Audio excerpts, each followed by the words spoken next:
Hello, and welcome back to the Big Bad Bike Show. My name's Sam Macaulay, and I'm your host, and joining me tonight, as always, is the Up North biker, Ash Hall. How do? And of course, making it a full set once again is Chris Chippy Ballard. Hello. Oh, my microphone seems very, very loud. It does. Ladies and gentlemen, thanks for listening. We were recording tonight, and it's Tuesday the 20th, and it's about coming up to 9 o'clock. I say Tuesday the 20th because I completely lost track of the time and days, because that's what happens when you are a parent. And if you're listening on YouTube, please hit like, subscribe, all the notification stuff. And if you're on Spotify or Apple Podcast, iTunes, Google, whatever, send us a message, let us know where you're listening from. That would be fantastic. And yeah, not much else to say, but hello guys, how are you? I'm all good. Yes, I'm absolutely fantastic, thank you. Well, we have just been arguing off the pod before we started, all of us. We were told at the start of this show that we're getting angry Ash.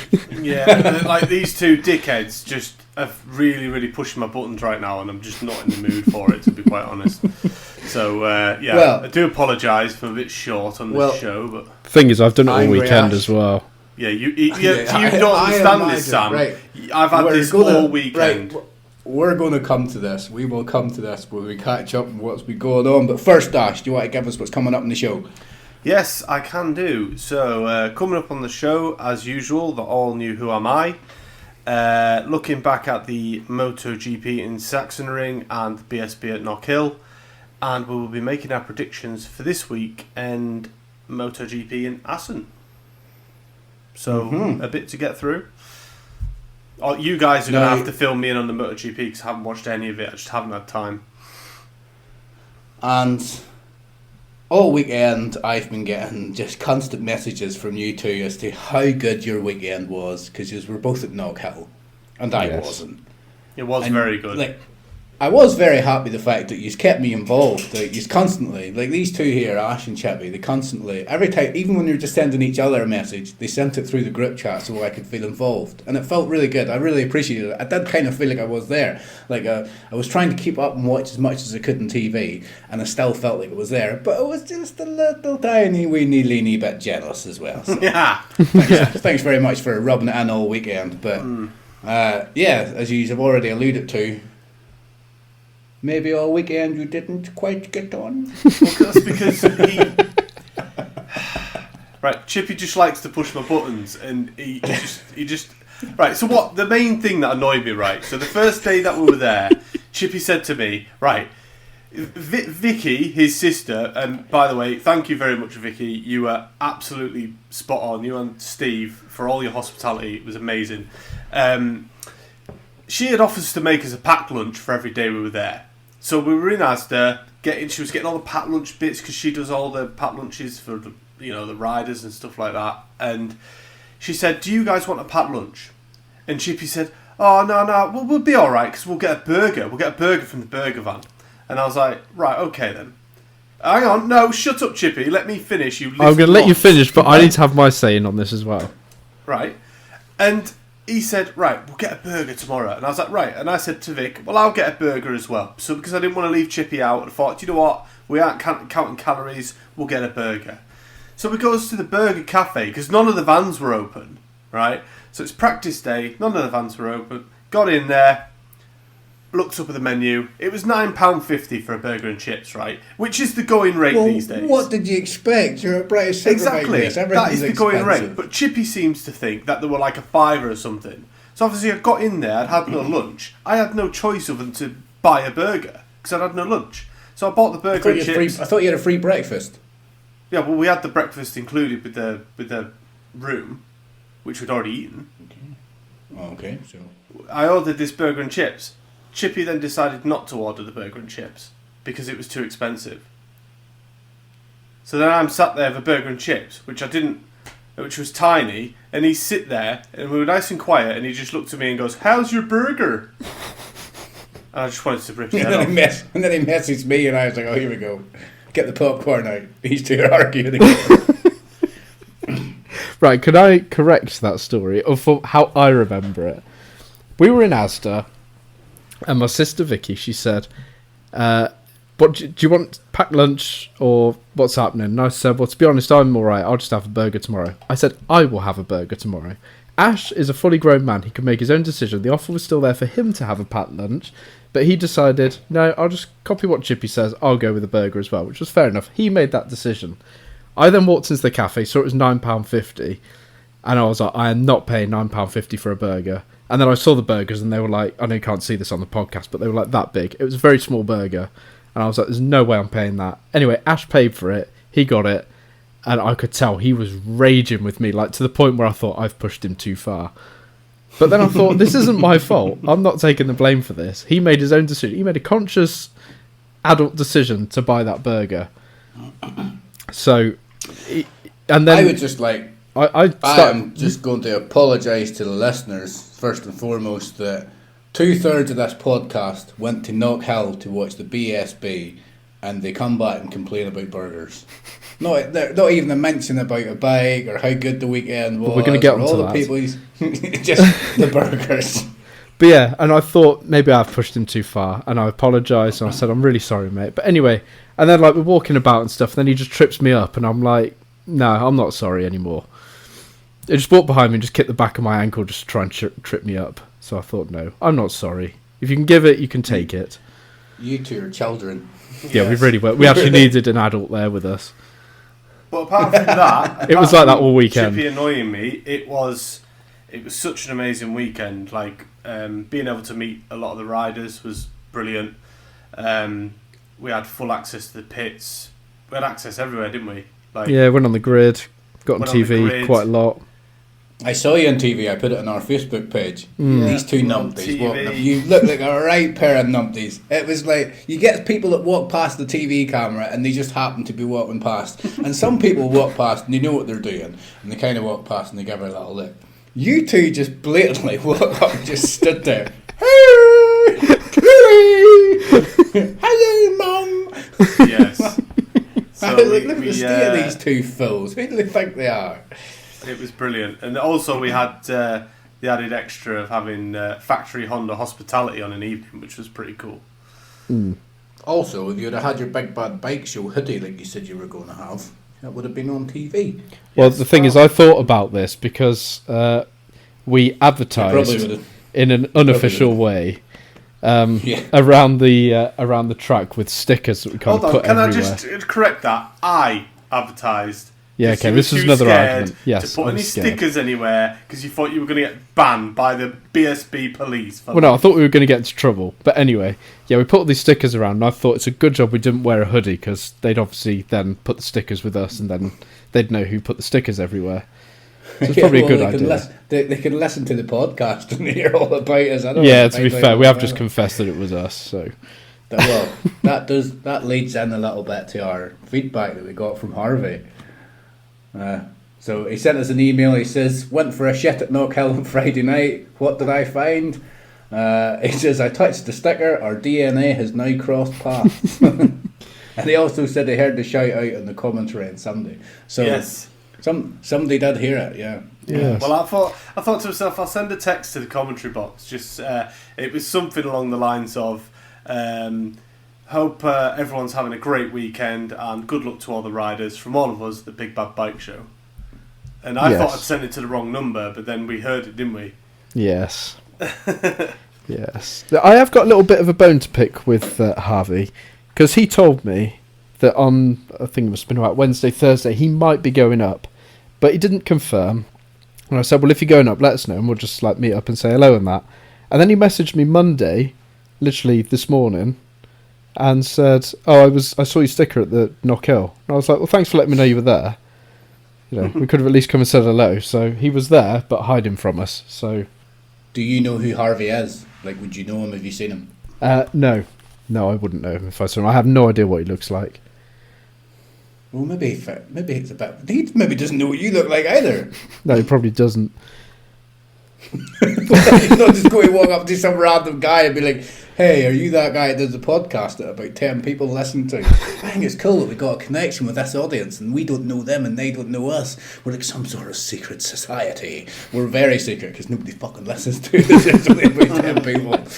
We should start busting out all sorts of conspiracy theories, like the Earth is round and all that sort of mad guff that people like to go on about. Yes. That's a joke. I'm not a flat earther. Not one of them weirdos. Jokes. Anyway, Right, shall we crack on? Yes. Shall we crack on with the show? Right. So, who am I? Last week was your Who Am I, Chippy? It was. So, the clues last week were I was born in France in 1982. Second clue was I have competed in MotoGP, World Superbikes and British Superbikes, winning one championship. I didn't confirm which championship it was. And in 2021, I was part of the team that won the Endurance World Championship.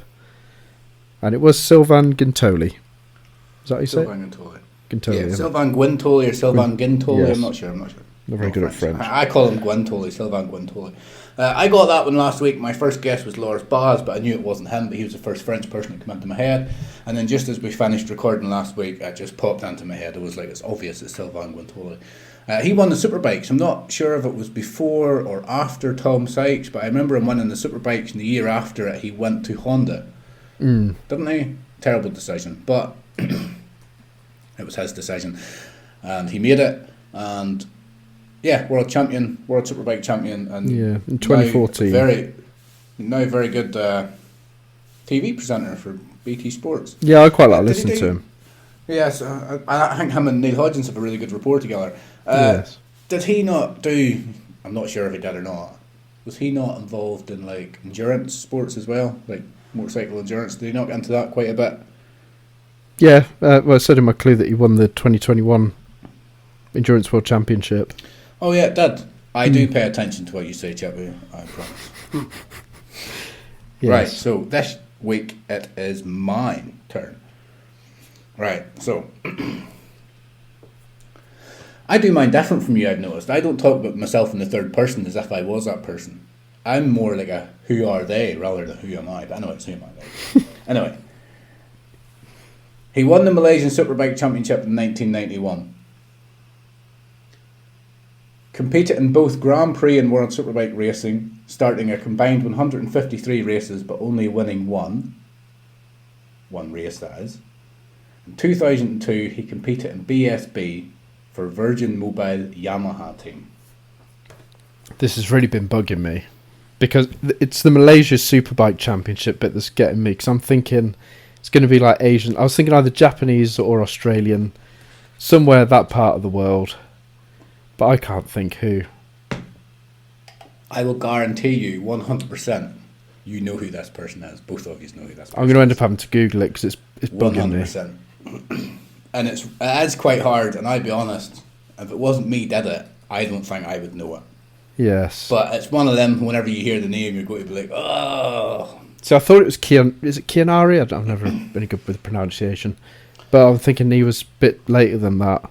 He was like... Right, well, don't say anything, don't give anything away. I Oh, yeah, gave away sorry. too much last week. I practically told everybody who it was last week in your clues, but anyway.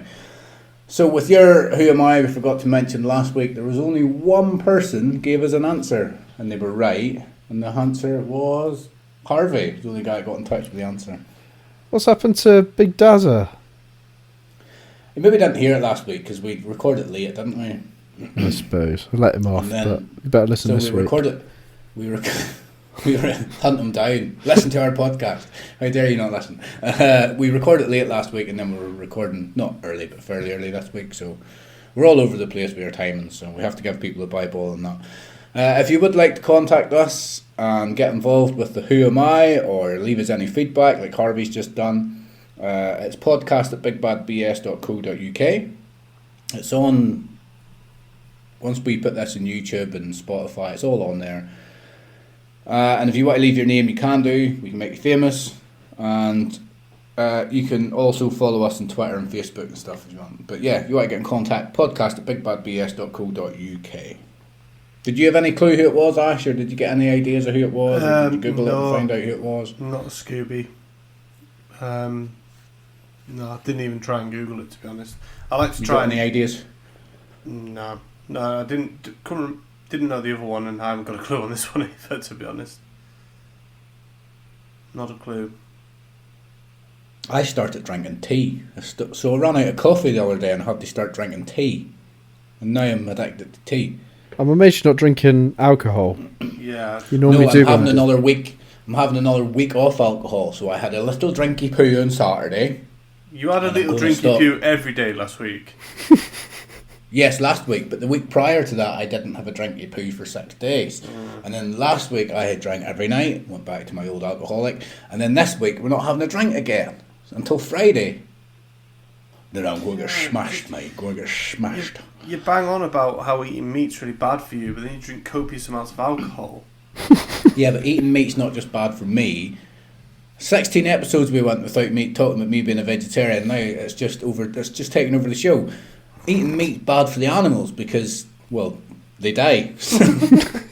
That's Yeah, but they taste good. somebody's got email and not all beer is vegetarian. Anyway. Right, anyway. The news.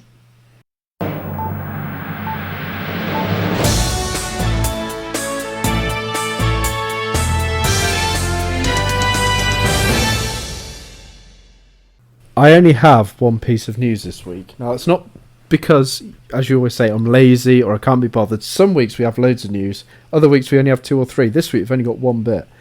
And this is it.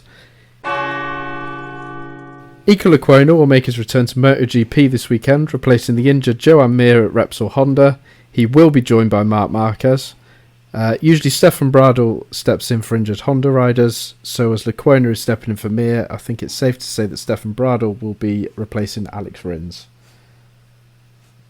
Ash, you know that for sure, or are you guessing? It's very likely. But Ash is going to be very happy with Lecuona. Iker Lecuona was like the obvious choice, though. I don't think he is. He definitely is. Well, Stefan Bradl's the obvious choice because he's the test rider for Repsol Honda, so I'm surprised he isn't riding the Repsol Obviously, Honda. Iker Lecuona rode the Repsol last time, didn't he? And also, no, he was... I'm pretty sure a couple of meetings ago, Iker Lecuona was on the Repsol Honda. Yeah, I thought he was. Was he? Yes, he was. A few weekends ago, yeah. Did he not go on the Repsol Honda? He did, I yeah. don't think he did very well. No, he Because didn't do he amazingly, jumped but on he it. managed to stay on it. Nobody does very well on it. Yes. Yeah, he was on it. He's already been on it this season in the MotoGP. But we got... Because I thought Tsuta Nagashima, he's a test rider for LCR, so I thought he'd step in for Alex Rins. But obviously not. Maybe he's injured or doing something else, I don't know. Just because Yeah. Everybody that rides a Honda just seems to get injured. Just seems to crash. But Iker Lecuona is on the factory Honda in World Superbikes, is he not? He is, yeah. Yeah. That's why he's gone on to the Repsol, because obviously LCR's a satellite, isn't it? Mm-hmm. There you go. That is Stick the end that of in the your news. pipe and smoke it. That is all the news. Yeah, it's not a big news weekend. Right, so how do you want to do it then? Do you want to talk about the MotoGP? Well, yeah, you can't. Or do you want to do the can. BSB first? MotoGP? Let's do MotoGP as it's first on the docket that we're using. We'll do MotoGP first, right. So you didn't really see any of it, Ash, no? Didn't see any of it. I Right. I tell a lie. I saw a little bit because Steve was actually watching it in the pits. Chippy cried. In the lead up, at the start of the weekend, the biggest talking point was probably the Marquez-Zarco crash. Well, that's the only bit I did see a video of. Yeah. It was bad. Because you two had like a little difference of opinion on it and were messaging did. me to ask me what I thought. And then I went Again, on me to and agree Ash with you, arguing Sam. like I think this all depends on whether you like Marquez or whether you don't like Marquez as to whose fault it was or whose blame it was. Well, Personally, I don't think anybody was to blame. in the end, For anybody... after you explained it, I agree with you, Sam. So, just for the listeners, the way I explained it was... Well, I'll explain it again because I might have changed some words. The way I explained it was, if it was anybody's fault, in my opinion, it was Marc Marquez, because you don't expect riders to crash. You don't come out expecting riders to crash.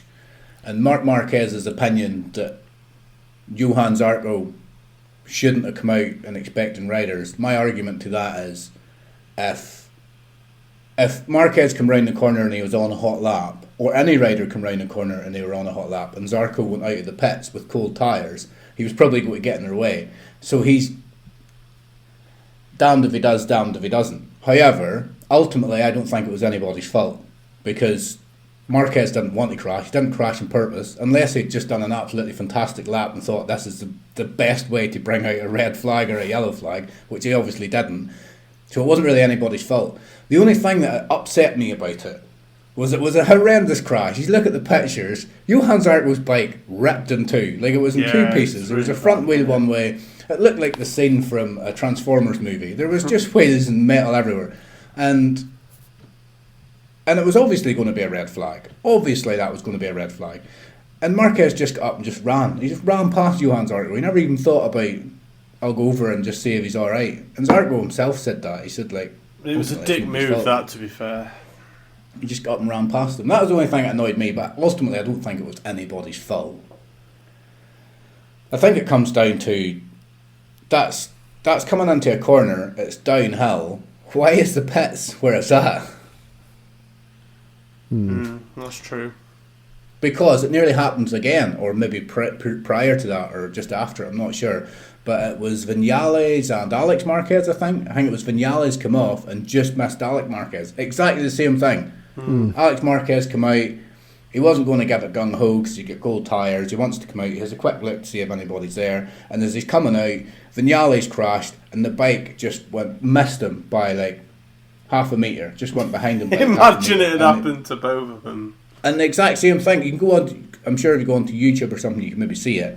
The exact same thing. So it's obviously, it's a design flaw with the course, if you ask me. How many unsafe courses is that now we have? We've got Portimao, Argentina, Germany, Sachsenring. Can I step in and sort of defend Marquez a little bit? Oh, here we go. Yeah. Well, no, it's not defending Marquez. It's I think Marquez is responsible for Marquez crashing. Zarco is responsible for his bike getting written off. Because no. Well, the thing is, Zarco should have been aware. It's towards the end of practice. All the riders are on hot laps. He should have been thinking. He couldn't have been any closer to the line. No, but Zarco was thinking that. That's why Zarco was hanging back at the line. He was waiting for the riders. No, he wasn't holding back enough. He was too far down. He needs to see what's going on. I agree with you that Marquez should have gone to check on him. That is horrible that he didn't do that. But at the same time, it's Zarco's fault that his bike got smashed into. He shouldn't have been where he was. And Marquez, it's his own fault that he crashed. Well, that's what we think, folks. So you can have your say. If you want to email us and tell us what you think about the Zarco Marquez crash, podcast at bigpadbs.co.uk. Like we say, it was nobody's fault really, but if you want to have a little word about it, have your 5 pence. 2 pence? Is it 5 pence, 2 pence, 20 pence? I don't know what to say. Anyway, qualifying, there wasn't really much excitement in qualifying other than they qualified where they qualified. I didn't watch any of the qualifying. No. To be honest, I think after that Marquez Zarco crash, it was just a bit of a dump squid until the races came around. We get on to the sprint race. Yes. The sprint race I thought was really, really good. I really enjoyed it. In fact, I enjoyed all the racing this weekend. I thought they were all really good. Yeah. I thought it was a really good weekend of racing. One of the better ones. So before the sprint race even started, Marquez had crashed twice in practice and he crashed twice in qualifying. He crashed at the start of qualifying, I think it was in FP1, or no, Q1, and then managed to get a lap in. Yeah, because it rained, actually, I'll tell a lie, qualifying, it rained during qualifying. I'm telling a lie, qualifying was exciting. Well, I forgot all about it. So what happened was, they went out in qualifying, right, and it had been wet and raining, and they all went out with intermediate tyres on. And then there was a decision to make. So Brad Binder and Marc Marquez, both were like way down, none of them were going through to Q2, but Brad Binder goes in and gets these slick tyres on because he thinks the track's starting to dry up a bit. Marc Marquez crashes out, sprints back because Marquez does more sprinting than he does riding at the minute, so he sprints back, Usain Bolt style, to try and get his new bike.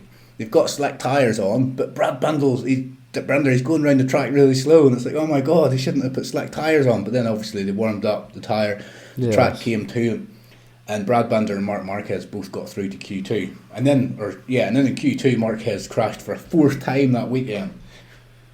Yeah, that's not so good. So he didn't have a great start, and that was before the sprint even started.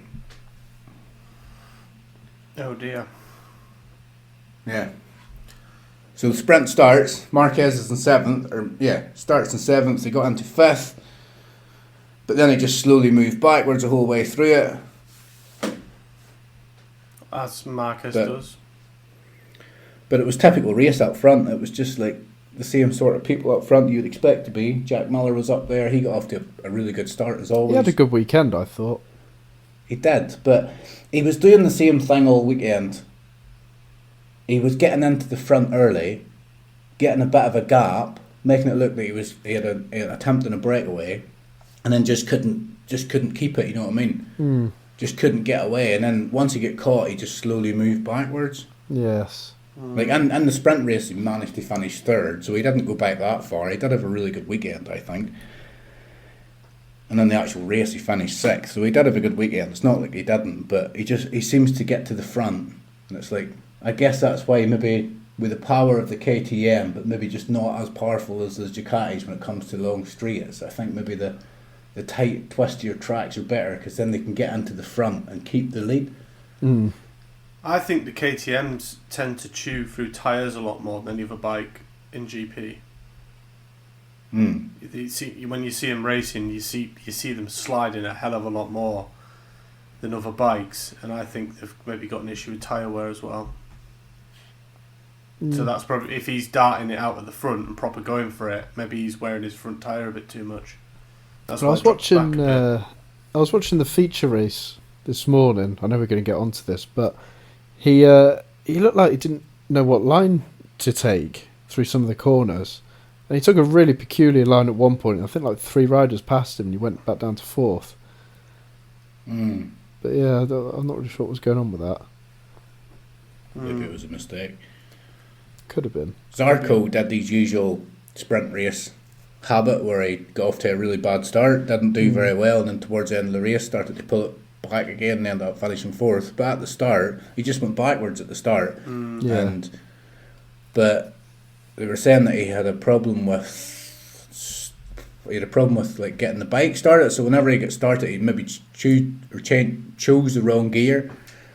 It was all over the place, so couldn't get the revs on it properly and just ended up moving backwards. Yes.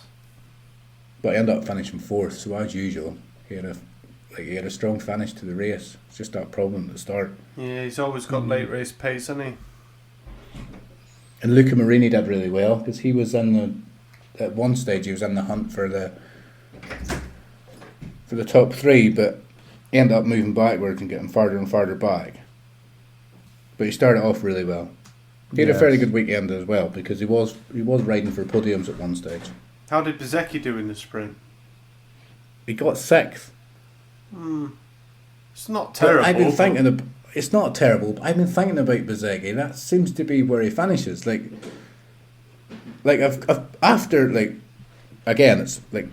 the feature race, I've just put a question down there saying, is Bezzecchi still in the hunt for the championship? Because he just seems to lack race wins. I still think he's definitely in it for the championship. Where is he in the standings at the moment? He's 3rd. I'm just going to have a look now. He's 3rd. Behind Jorge Martin and Bagnaia, but Bagnaia is prone for falling off, whereas Bezzecchi ain't.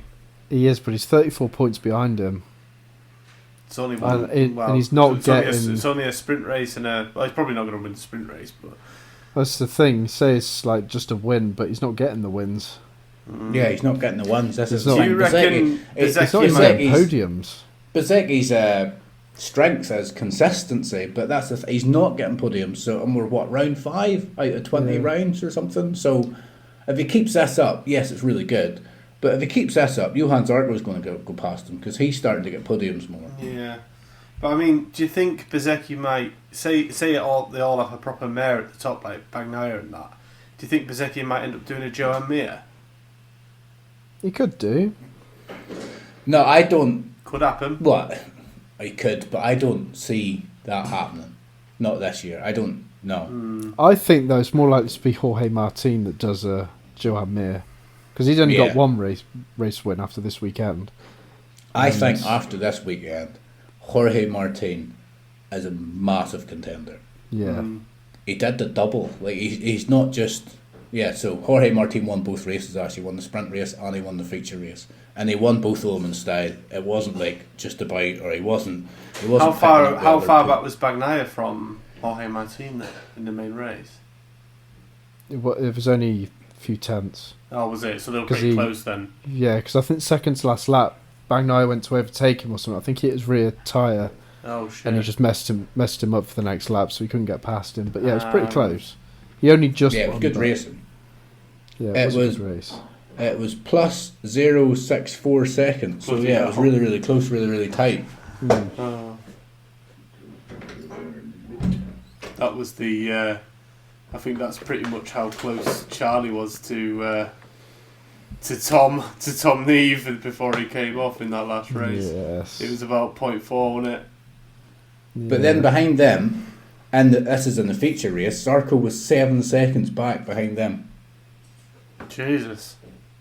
See, I was thinking as well, I didn't want it to happen because it's not a good way to win, but I was thinking if Martin and Bagnaia take each other out, Zarco gets his first win. And at one stage I thought they were going to. Yeah, I did. I kind of wanted it to happen, but at the same time, I didn't want Zarco to win like that. Yeah. But it raises questions for Zarco, because I know Zarco's doing well, but it raises questions because his teammate has just won the double, basically, in the Sachsenring. So it just raises the question for Zarco, when are you going to win a race? Yeah. Well, I said since the start of the season, I think there's massive pressure on him this year. He has to get wins. He'll win one this year. I think he will. But the thing is, let's say Jorge Martin goes on and wins the championship. Does that take the pressure off Johan Zarco? Because no, it does, because if they've got the championship winner, if they've got the championship leader, the championship winner, it's like, well, Zarco can just be like number 2 rider. I don't know. I think they'll probably more look at Zarco and think, why were you nowhere near him? Why weren't you challenging for the title? I think they'll be looking at Jorge Martin and thinking, you've just done that in a satellite Ducati. Yeah, I'm a fucking full factory ride, you bastard. Wow, we're going to get onto that in silly season. Yes. Yeah, so the sprint race, just to go back to it, the finishing, it was Martin finished first, Bagnaia was second, Miller was third, Zarco was fourth, and Brad Binder was fifth. Going down a little, Bezzecchi was sixth. Going down a little bit, Marc Marquez was 11th. I thought it was maybe worthwhile mentioning where Marquez came, because he's usually king of the Sachsenring. But and you did say last week, Chippy, that if Marc Marquez can't win at the Sachsenring, he's not going to be able to win anywhere. You said something along them lines. I said if he doesn't perform at the Sachsenring, there's something really wrong with that Honda. Because he always performs there. Do you think it's a mixture? I think it's a mixture, and I think it's a mix. I think it's a mix as well. It's a mixture because you've got the bike, which isn't great, and I honestly think Marquez is starting to lose his head. I really do. I think he's just getting that frustrated, and like obviously we've seen in the what was it? Was it the qualifying when he obviously flipped his finger up at the camera towards Honda? I think he's getting that frustrated, and that bike is obviously not performing. I think it's a mixture of both, and that's why he's not performing. Yeah, but he won there in 2021.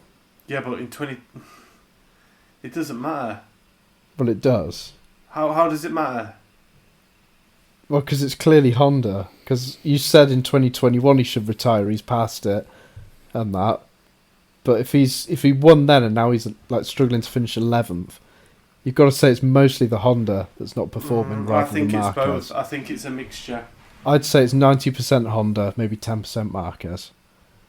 Well, you might be right, but I still think he's losing his head a bit. I think that's wishful thinking from you. I reckon if you put Marquez on another bike, he's still going to crash because that's the way Marquez rides. He pushes it to the limit, and he finds the limit by crashing. He does, but I think Honda's limit is a lot. Nowhere near as good as it was. All right, I get that, but I remember listening to an interview years ago with Danny Pedrosa, and he was saying the difference between his career and Marquez's career was every time Danny Pedrosa came off, he got injured, whereas Marquez could crash and never get injured. But it's not like that anymore. Marquez is crashing and he's limping. I know he's not an old man, but he is with the amount of crash. His body is old, but he's had 4 major surgeries on his arm. He almost went blind because he's got crashed that much with a bad crash. You know, he's really wrecked his body with the amount of crashing he's done.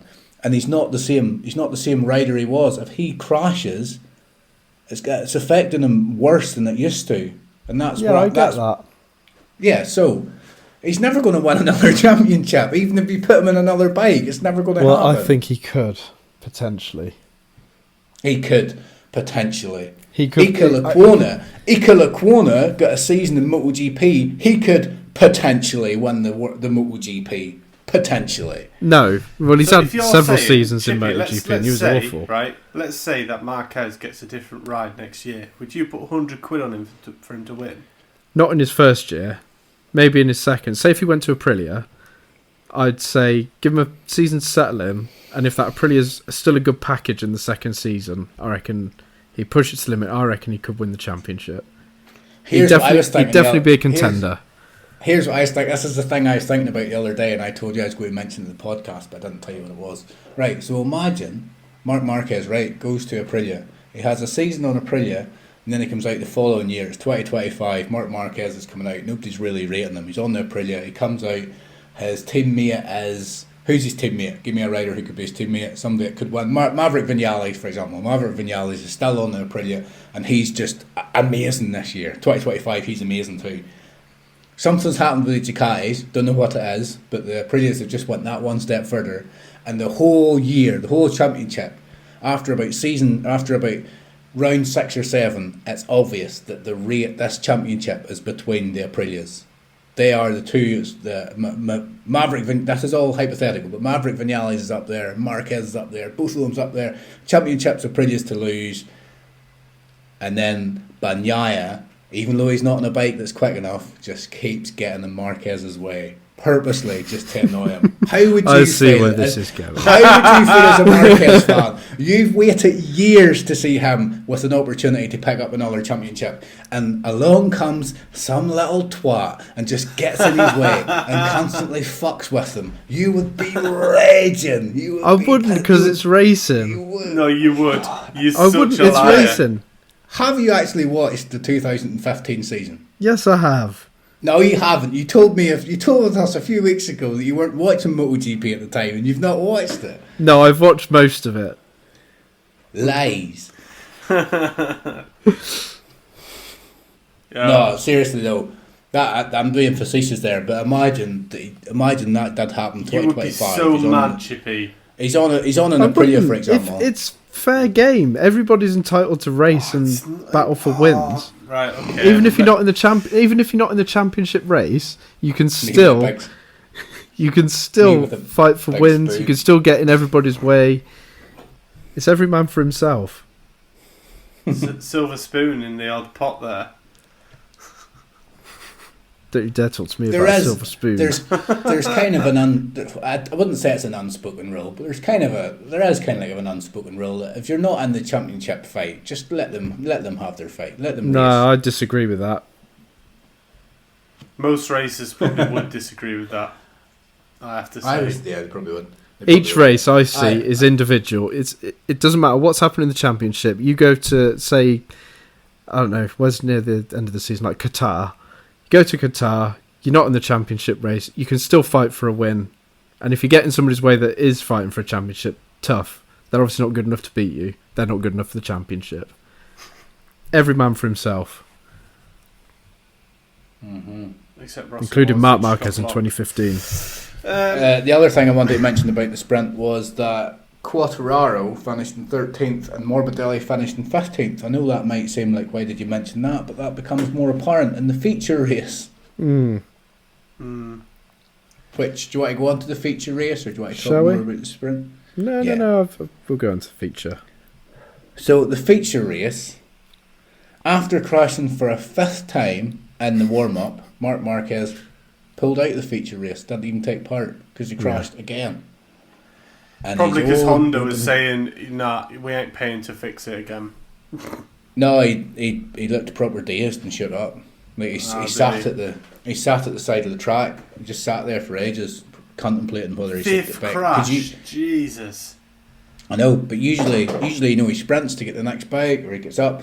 He just sat there and was like, people are going all around social media saying like the guy doesn't know when to quit. He just keeps fighting back, and it's like that's understandable and it's commendable, and that's why he's an 8 times world champion. But he was just sitting there, and he really looked like he was questioning whether he should even continue to compete this year.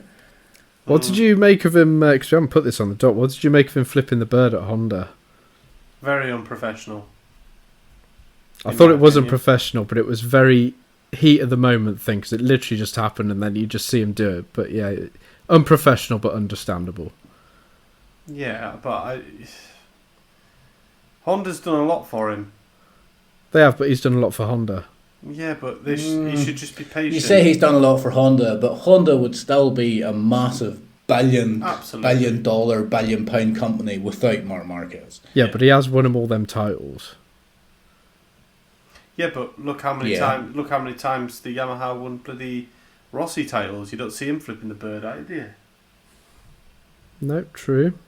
You know, it's when he started. And I was thinking about it. I was thinking about this. Quartararo finished 13th in the sprint race, 2 positions behind Marc Marquez. And you can't tell me that Quartararo isn't as hungry as what Marc Marquez is. Of course, he's every bit as hungry. Maybe hungrier because he's not won as many championships. Yeah. He feels that he's maybe still got something to prove.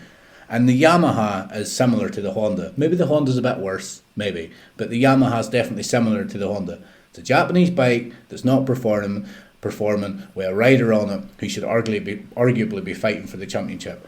Absolutely. Quartararo is being really professional about it. He's just going on. He's going on about his day. He still turns up down at, not Parc Fermé, but he still turns up in the paddocks with a smile on his face. He's still taking interviews. He's still going down to congratulate Jack Dixon whenever he does well. He's still coming down to look at the lights in the Moto3 to see what they're doing. He's still getting about. He's not flipping the bird. He's not being a dickhead about it. He's just accepting the fact that Yamaha's not where it is. And the best way to get Yamaha to improve it is not to spit the bike up the road 5 times during a race. That's not the best way to do it. It's to just ride the bike to where it can be ridden and then take it in and say, well, the bike's not good enough for me to finish any higher up, so what do you want me to do? Crash? Yes. Well, I did say at the start of this, I thought it was unprofessional. Yeah, it really was. So it is unprofessional, but I still think it's understandable. He's very frustrated with that bike. He is very frustrated, and I think it is understandable. And I also think that in Marc Marquez's defence, he maybe just forgets there's a camera there. Like, I know he knows there's a camera there and that's why he's did it, but for a split second he's maybe just forgot there's a camera on him that can look at him, and and it's like you said, they try and make it F1 and they try and highlight everything to bring drama. Yes. I mean, at least he didn't do a Vinales and try and wreck the engine. Yeah, exactly. I mean, that is unprofessional. Marquez doing that to the engine, who knows, it might fix it. Yeah. But yeah, I think it's yeah, it must be frustrating. I'm not a MotoGP rider. I never will be. No. None of us will be. I'll never go at that speed.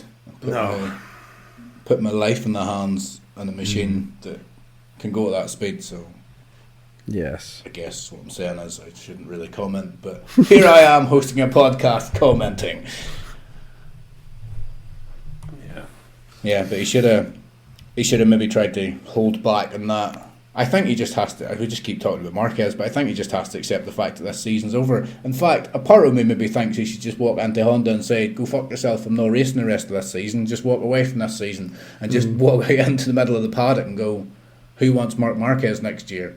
Just rip up his contract with Honda and walk straight into the Aprilia garage and say, give me a ride." Do you know, I did have a little theory on this about, I was giving him the bird and that. I was thinking, like if you're with a girl and you don't want to break up with her, like too scared or whatever, and you think, I'm going to just annoy her, so then she breaks up with me. I'll just keep annoying her and doing everything I can. That sounds like something you would do, Jack. Yeah, that is something I've done in the past. Just before her birthday. Break up with her just before her birthday, and then you're back with her like 2 weeks later. That sounds like something you would do, yeah. Yes. No, but I thought maybe that's what Marquez do. Maybe he's just annoying Honda and being unprofessional, so then they get rid of him, and then he doesn't have to pay out of his contract or whatever. Or they can agree to sort of mutually end it there and then. And then he could be free to move, especially as there's a lot of seats up for grabs next season. Maybe he wants to be free. That was just my little theory. He doesn't want to be a Honda next year. No way he wants to be a Honda next year. Honda, at the minute, is in a position where the bike needs to be developed. Judging by the bike at the minute, I would say they're 2, 3, maybe even 4 seasons away from having the championship winning bike. Yeah. But who honestly would want to go there? Mark Marquez hasn't got the time. Maybe Mark Marquez could stay at Honda as a test rider, you know what I mean, and behind the scenes build a bike, but he doesn't want to do that. He wants to win more championships. He wants to win at least one more championship. Yeah. And he's not going to do that. Like he's not, well, to say he's not got the time, 3-4 years from now he'd be 33, 34. He's still young enough possibly, but he's not got the time really. He needs to go somewhere with a bike that's ready to win a championship. It's just I don't think Ducati's going to give him a ride. I don't think they will, because they've already got the champion. They've already got the champion on the bike. Yeah. And if they don't have the champion, it's going to be Jorge Martin. Or it's going to be Bezzecchi. So they've already got the champion. So why do they need Marc Marquez? It looks desperate if they take Marc Marquez. Yeah. KTM said they can't afford him. Aprilia. It's got to be Aprilia. It's got to be Aprilia. Has to be. Yeah. We said it last week on the show, and then I checked through my social media, and everybody was talking about Marc Marquez going to Aprilia, and I was like, we said it first. Who says that guy, Mr. S, a few weeks ago, trying to suggest that we don't know what we're talking about? We are cutting edge stuff. Well, actually, there was something else I mentioned yesterday or the day before, and then suddenly I saw it as a rumour today, but we'll get onto that shortly. I seen here that Vinales and Binder both crashed out. Did they hit each other? No. Oh, right, okay. No, they both just crashed out in the race. I just thought it was fairly significant because, well, with Binder, the point is I'm going to ask is Binder still like a few rounds ago we were talking about Brad Binder being a title contender. Yes. But he crashed out the feature race. Is he still a title contender? I think he's got 96 points, whereas Bagnaya's got 140 or something. 160. I mean, yeah, Binder's on 96. Brad Binder's got 96. Is he still a title contender? Especially after this week, because he crashed out the feature race. I think either Binder or Bezzecchi, they need a good run. Yeah. They really need do. 3 or 4 good weekends where they're winning, at least half the races. Thing is, Binder's winning sprint races, and he's been in the contention to win feature races, whereas Bezzecchi's just Mr. Consistent. He just keeps coming sixth, and he picks up the odd podium. But it's like, if Binder could be more Bezzecchi, but still be a bit Binder and, get his wins, but then be more consistent. But if he's going to crash out, that's why I've just put down there. Like Vinales, I put down the Vinales crash because Vinales was a Moto2 champion who came into MotoGP with so much hype. He had a terrible time at Yamaha, and he's all like, wah, Yamaha's not looking after me. I'm going to wreck the bike. And then he went to Aprilia, and then it was all hype again. It was like, well, he might do something in Aprilia. And we've already surmised, we've already mentioned that we think if Marc Marquez was to go to Aprilia, he could be a title contender. So I look at Vinales and think, you're there because they think you might be a title contender, but you're not, and you've crashed again. So what's he doing? Personally, I think Vinales has to go back to Moto2. He won't go back to World Super Bikes or something. I don't think Moto2. I think World Supers. I think MotoGP is a bit too much for him. To say that, I mean, if Vinales wants to be a title contender and win championships, obviously if he's good enough to be in MotoGP, if he's happy just to go there and make up numbers. But yeah. No, I think World Supers is better for him. I think he's had his chance. He's had his time in MotoGP. Yeah. I mean, Binder, I agree with you. Agree with you both. He needs to be more Bezzecchi and just be a bit more consistent. And obviously in the sprints, he just needs to bring that freaking Binderisms, because he is good in the sprints. But Jorge Martin had a fantastic feature race as well. He came out in the first couple of laps and pulled a move and got onto the front and just stayed there the whole race, just led it from the front. He does look really in sync with that satellite Ducati, like it is good. And like with some riders up the front, you know, Bagnaia maybe thinking, oh well, I can sacrifice a few points, but Jorge Martin's right on his tail, and he's on a bike that can compete. Yeah. And he's been showing week in, week out now that he's you know, well, he's arguing that he should have been Bastianini's position. He should have the factory bike. And I know it's easy to say, look at Bastianini, but he was injured in round one, so we can't really compare the two. But it still doesn't change the fact that Jorge Martin has proven he deserved a factory ride. I'm not saying Bastianini didn't, but because I, for one, last year was saying Bastianini should get the factory ride. But yeah, I agreed with that as well. Yeah, but Jorge Martin's obviously proven now that he also was in good contention for the factory ride. Silly season, we'll keep it for that. But, yes. So Martin won the race. Bagnaia came second. I think Brad Binder was in third, but then he crashed out. Well, that's a shame. He ran really wide. I don't know what turn it was, but he ran really wide, and instead of picking the bike up and just going into the gravel and riding through it, he tried to hold on to it for as long as he could, and then he went into the gravel. And I didn't see it in the camera, but it just spat him off. But he looked really dazed and confused when he stood up. That's why he went to the medical centre. Not heard what's wrong with him, but he was up walking around, so I think it was maybe concussion or something. But that's why Zarco got third. But in saying that, Zarco was going to catch Brad Binder. He was right behind him. He had been catching on him lap after lap, and he was on his tail. So Zarco, I think, would have got third regardless. But Bezzecchi got fourth, good result. Marini got fifth.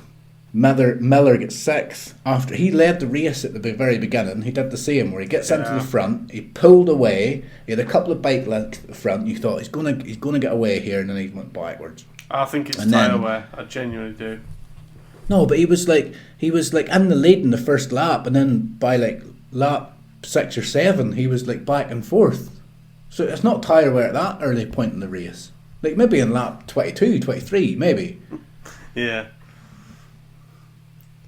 I see you've put on here who is Yamaha's number one rider now. Still Quartararo for me. You mentioned it last week, and the only reason I mention it is because in the feature race, Morbidelli beat Quartararo again in the feature race. Not in the sprint though, not in the sprint, but in the feature. That's why I mentioned him in the sprint. So Morbidelli finished 12th and Quartararo finished 13th in the feature race. Well, just ask the question: who is Yamaha's number one rider now? Still Quartararo.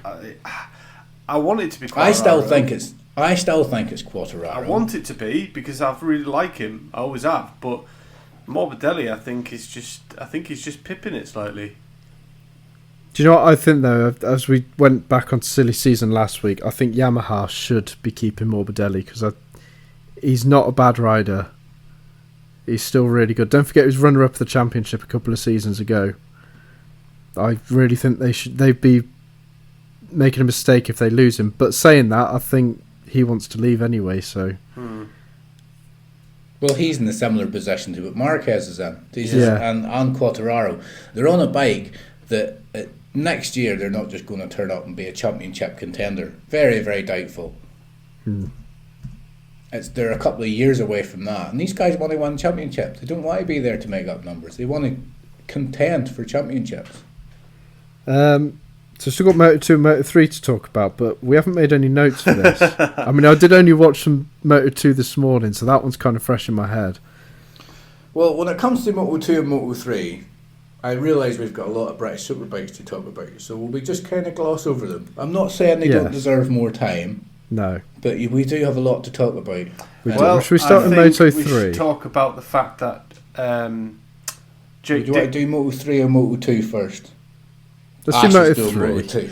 I think Moto3 and we save Moto2 for a minute. Okay. I'm itching for Moto2 here. He's excellent at that. I'm itching for it. Let's do Moto3. You didn't watch Moto3, did you, Ash? How did Sasaki do? He was in the lead the whole way through the race. He had a 6-second lead at one stage, and it was right up until, like, was it the last lap? It was the last lap, I think. It was like one of the last quarters, I think. So what happened was Sasaki gets out in front. Dan Onchu's having a little bit of a race back in second. Dennis. Third. Dennis Oncu, sorry, I keep calling him Dan. I actually thought that the other day. So the other day I was like, why do they call him Dan? Can you shorten Dennis to Dan? I've got a friend called Dennis and we don't call him Dan. That's what was running through my head the other day. So Dennis Oncu, it's because there's a can Oncu, that's why. Yes. He's in the World Superbike paddock. Right, so Dennis Oncu, he's in like second, he's racing with, was it, what's the young fella's name? Testing. Is it Holgado? I can't remember. Holgado, that's it. So he's racing with Holgado, I think.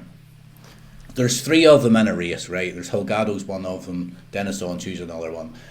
And Sasaki's just getting away. Eventually he gets like a 2-3 second lead. He's just disappearing. Eventually, Onchu gets past Holgado and he starts to pull a bit of a gap. And the whole way through the race, it's like Onchu's catching Sasaki. He's catching him the whole way through the race. And it gets to about 3 or 4 laps left and he's on his tail. And it just turned into a proper ding-dong between the two of them. It was one of them. Brilliant. But it's not like a Moto3 race, because Moto3 there's usually like 100 of the fuckers all riding around and getting in each other's way. It was just the two of them. It was like proper old school, me against you, the whole way round. And you know from previous that Dan Onchu's never won a race. I know Sasaki's never won a race this season, but Dan Onchu's never won a race, because usually he passes people, he gets past them, shows all his cards, and then they, overtake him.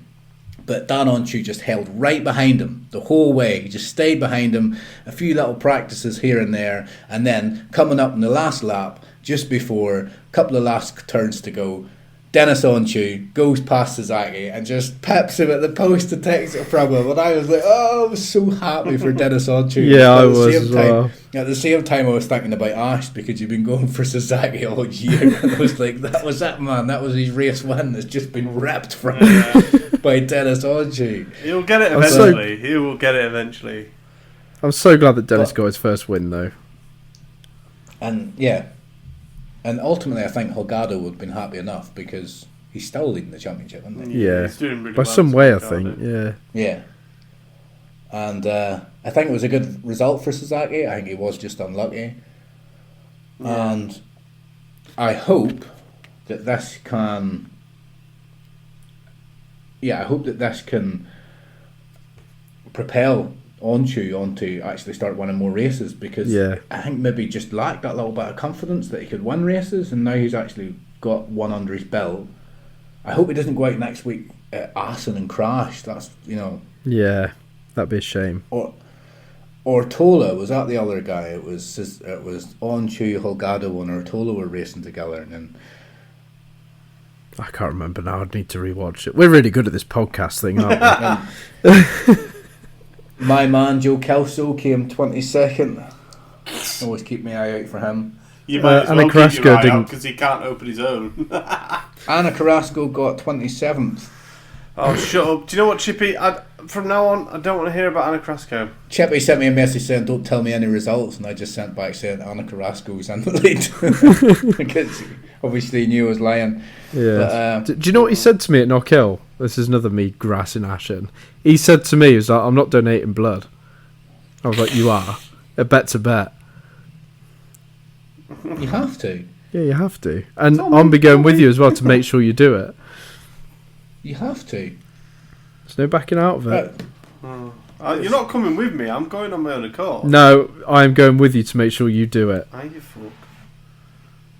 Well, then you won't do it. You've already said you're not going to do it. No, I'm going to do it. It's just I'm not doing it with Chippy going as freaking a bodyguard. Well, he might just want to go and give blood as well. No, he won't. Yeah, or I'll send Nicola then. If you don't want me there, I'll send Nicola. Well, whenever you do it, we want to see your NHS proof. blood donation card as well. Your I'll film myself doing it. Don't know if you're allowed to do that. Actually, you will be allowed to do that. I'll just go with you just to make sure. No, then I could take a picture then and put it on the group as proof. Probably need to lift home, otherwise I'll end up passing out. Back to the bikes. Yes. Anyway, there's not really much else to talk about Moto3. Like the biggest bit about Moto3, yes, it was a very good race, but Dennis Oncu won his first race. Fucking yes, it's about time. Yes. I hope we can go on and win more. Yes. Right. So you go on to British Superbikes then? Yeah, straight away British Superbikes. No, we go on to Moto 2. And right, you Moto two are 2, always bitching about Jake Dixon, saying he's shite, this, that, and the other. Oh, let's see. Let's see if he can get a podium next week. No, we don't say he's shite. We don't say he's shite. In fact, we say the complete opposite. What we say is we believe he's too good to be finishing in 6th, and he has to get better than that. Yes. And last week he got a podium, but that podium was at the expense of a few other riders crashing. And all I said for this week was he needs to back it up with another podium. And fair play, he did back it up. And not only did he back it up, it wasn't at the fault of anybody else. He earned that podium, and not only that, he very nearly got a second. So well done, Jake Dixon. Yeah, very well. And I'm really pleased. That's what we should be getting from Jake Dixon week in, week out. Yeah, I agree with you. Well, then shut up and stop saying we're lying. No, you don't hear what Chippy says. He always makes himself look like a freaking angel, but he can't stand it. I will gladly say actually Jake Dixon really impressed me. In that race, he raced really, really well. Because he didn't have a good start. I think the first 2 laps he went back to like 5th or something. He tends to get a good start though. Yeah, he looked like he was just going to keep going further back, but then he got into the race and he was taking chunks out of, was it Arbolino? And yeah, he ended up catching right to him. I think Aaron Canuck crashed out in front of him, didn't he? So got him. But to him third. taking chunks. No, this isn't a dig at Jake Dixon. Him taking chunks out of Arbolino. How much was that Arbolino knowing I'm not going to win the race, so I'll just bring it home for second and manage? Personally, I don't think it was. I think Jake Dixon was catching him. Yeah, that was it. But I know I said it last week. I'm hoping it does some wonders for his confidence as well, to be fair. I know I said it last week, and I'm going to say it again, but it kind of means nothing if he goes out in Assen and spills it. Because 2 good results doesn't make a championship. I know he's finished and he's had podiums prior, but 2 good results doesn't. You can't get to the end of the championship and be like, oh, I finished 3rd a few times. He needs to back it up. And not only does he need to back it up, he needs to improve in 3rd now. Yeah, because that was his 8th third place finish. Or no, 9th third place finish that he's had, and he hasn't finished 2nd yet. And I know it might sound like we're being hard on him, but we're British fans and we want the British to do well. And as much as I like Sam Lowes, I arguably think Sam Lowes is maybe slightly better. That's my own opinion. But Sam Lowes seems to be going backwards, whereas Jake Dixon's at the point in his career where he can move forwards. That's just how I see it. But he needs to not only back it up, but he needs to stop being an early man now. He needs to get that one under his belt. Yes. I still think he's the best chance of a Brit in MotoGP, though. He is at the minute, but I still don't think he's going to get there. But anyway, we talked silly season about that. He probably has the best chance, but yeah. But at the minute, he's 4th in the championship, 3 points behind Alonso Lopez. And after what he did to Sam Lowes, I'm hoping Jake goes ahead of him now. I know. I didn't really like what he did to Sam Lowes either. But I'm going to be honest. I like Alonso Lopez. I think it's because of his bike. I like the colour of his bike. That's what Quattararo used to be on. I like the livery. I like it. Well, you can't like the rider just because you like the livery. Well, exactly. That's exactly why you like people. The first time you like somebody is because you like the bike, and then you start liking them. No. That was kind of the way I sort of started liking Kyle Ryde, to be honest. I like the colour of the bike. Oh, God. Black and gold. But he's the best performing Brit in Moto2 at the minute, so hopefully he can finish at least 3rd in the championship. He's quite way off 2nd. Performing Brit. But let's be honest, the only other Brit worthwhile at the minute is Sam Lowes. Mm-hmm. Yes. He's the only other one that's performing, and Sam Lowes would need to pull out the season of a lifetime to get back into MotoGP, really, would he not? Yeah. How did he do in the race? He finished 7th. Oh, okay. Right. Did he not get a good start? He never gets a good start. Starting's not his thing. Yeah. Mm. Oh. And got who to- won? Who won the? Was it Acosta? Yeah, Yeah. Yeah. quite. Costa away came in first. front. Arbolino came second. Jack Dixon came third. Was it Alonso Lopez came fourth? No, he came fifth. Who came fourth? Came fifth. Oh, Chantra came fourth. Chantra came fourth. Yes. Should we move on to British Superbikes? Yes, let's. Right, you two are going to know a lot more about this now. I'm going to be honest, because I was watching the MotoGP. I didn't really follow the British. I watched the two main races, or the three main races. I watched the sprint on the Saturday, and the two British Superbike races. But apart from that, I've not seen. I didn't see any of the Super Stock. I didn't see any of the Super Sport. It was all or really the junior, good. Junior Super Stock or anything like that. I just saw the main races. So you two You are know going to what? fill me in. Even though I think we only missed one race at the end, didn't we, Chippy? Yeah, the end of the whole weekend. I think it was like British We Junior watched Super every one Sport of or them, something. and We even missed. though the BSB was great, I thought the Superstock Thousands was really, really good. National Super Stock, yeah. I thought that was really, really cool. I really enjoyed that. Yeah. But I mean, the only thing is, because we were with Hawk Racing, we were kind of keeping an eye on what Charlie Nesbitt and Josh Owens were doing. Weren't really focusing on the rest of the race. Yeah, so I managed to sort of remind myself what happened. So I wrote it all on the doc. So Danny Buchan, I backed to get a podium. Yeah, I thought he was going to get at least a podium this weekend. He had an upmate. Didn't even make the first race because his bike failed to start. I think the second race he must have finished like 12th, something like that. I think it was 13th. I think he finished. Was it? Yeah. And then the third race, his bike had a problem. I think it was his front brake. Yeah, well, we know it was his front brake because when he came into the pits, I think it was must have been about 5 laps in. Was it about 5 laps? Yeah, something like that. 5 laps in, we've seen on the because we had the timing board in front of us and that, and it said Danny Buchan pits, and I thought, what's he coming into pits for? He came into the pits, rode into his slot, didn't he? Yeah, literally right next to us. Yeah, he was right next to us, and we could obviously hear everything. And he was not a happy bunny. There was a lot of shouting and a bit of effing and blinding, and the front brake has stopped working. This bike's a piece of shit. Something along them lines, something like that. And we were kind of stood there, like watching the screens, like, This is awkward. Yeah. I mean, I'm sure it was just heat of the moment stuff. Yeah. I'm How sure how much of this do you think you should be confessing on a podcast? Well, that's what I'm saying now. I think it was heat of the moment stuff. I don't think he actually thinks like I'm genuinely done with the bike. The first race, the bike didn't start. No, I don't think so. The first race, the bike didn't start, so there was already some frustration there. And yeah. But I was thinking, you keep mentioning Hawk Racing, and like, what if somebody turns around and goes, "This podcast is absolutely fucking shit," and then it turns back in Hawk Racing, and they're like, "Why the fuck are you affiliating yourself with a shit podcast?" Can you not hear us, Chippy?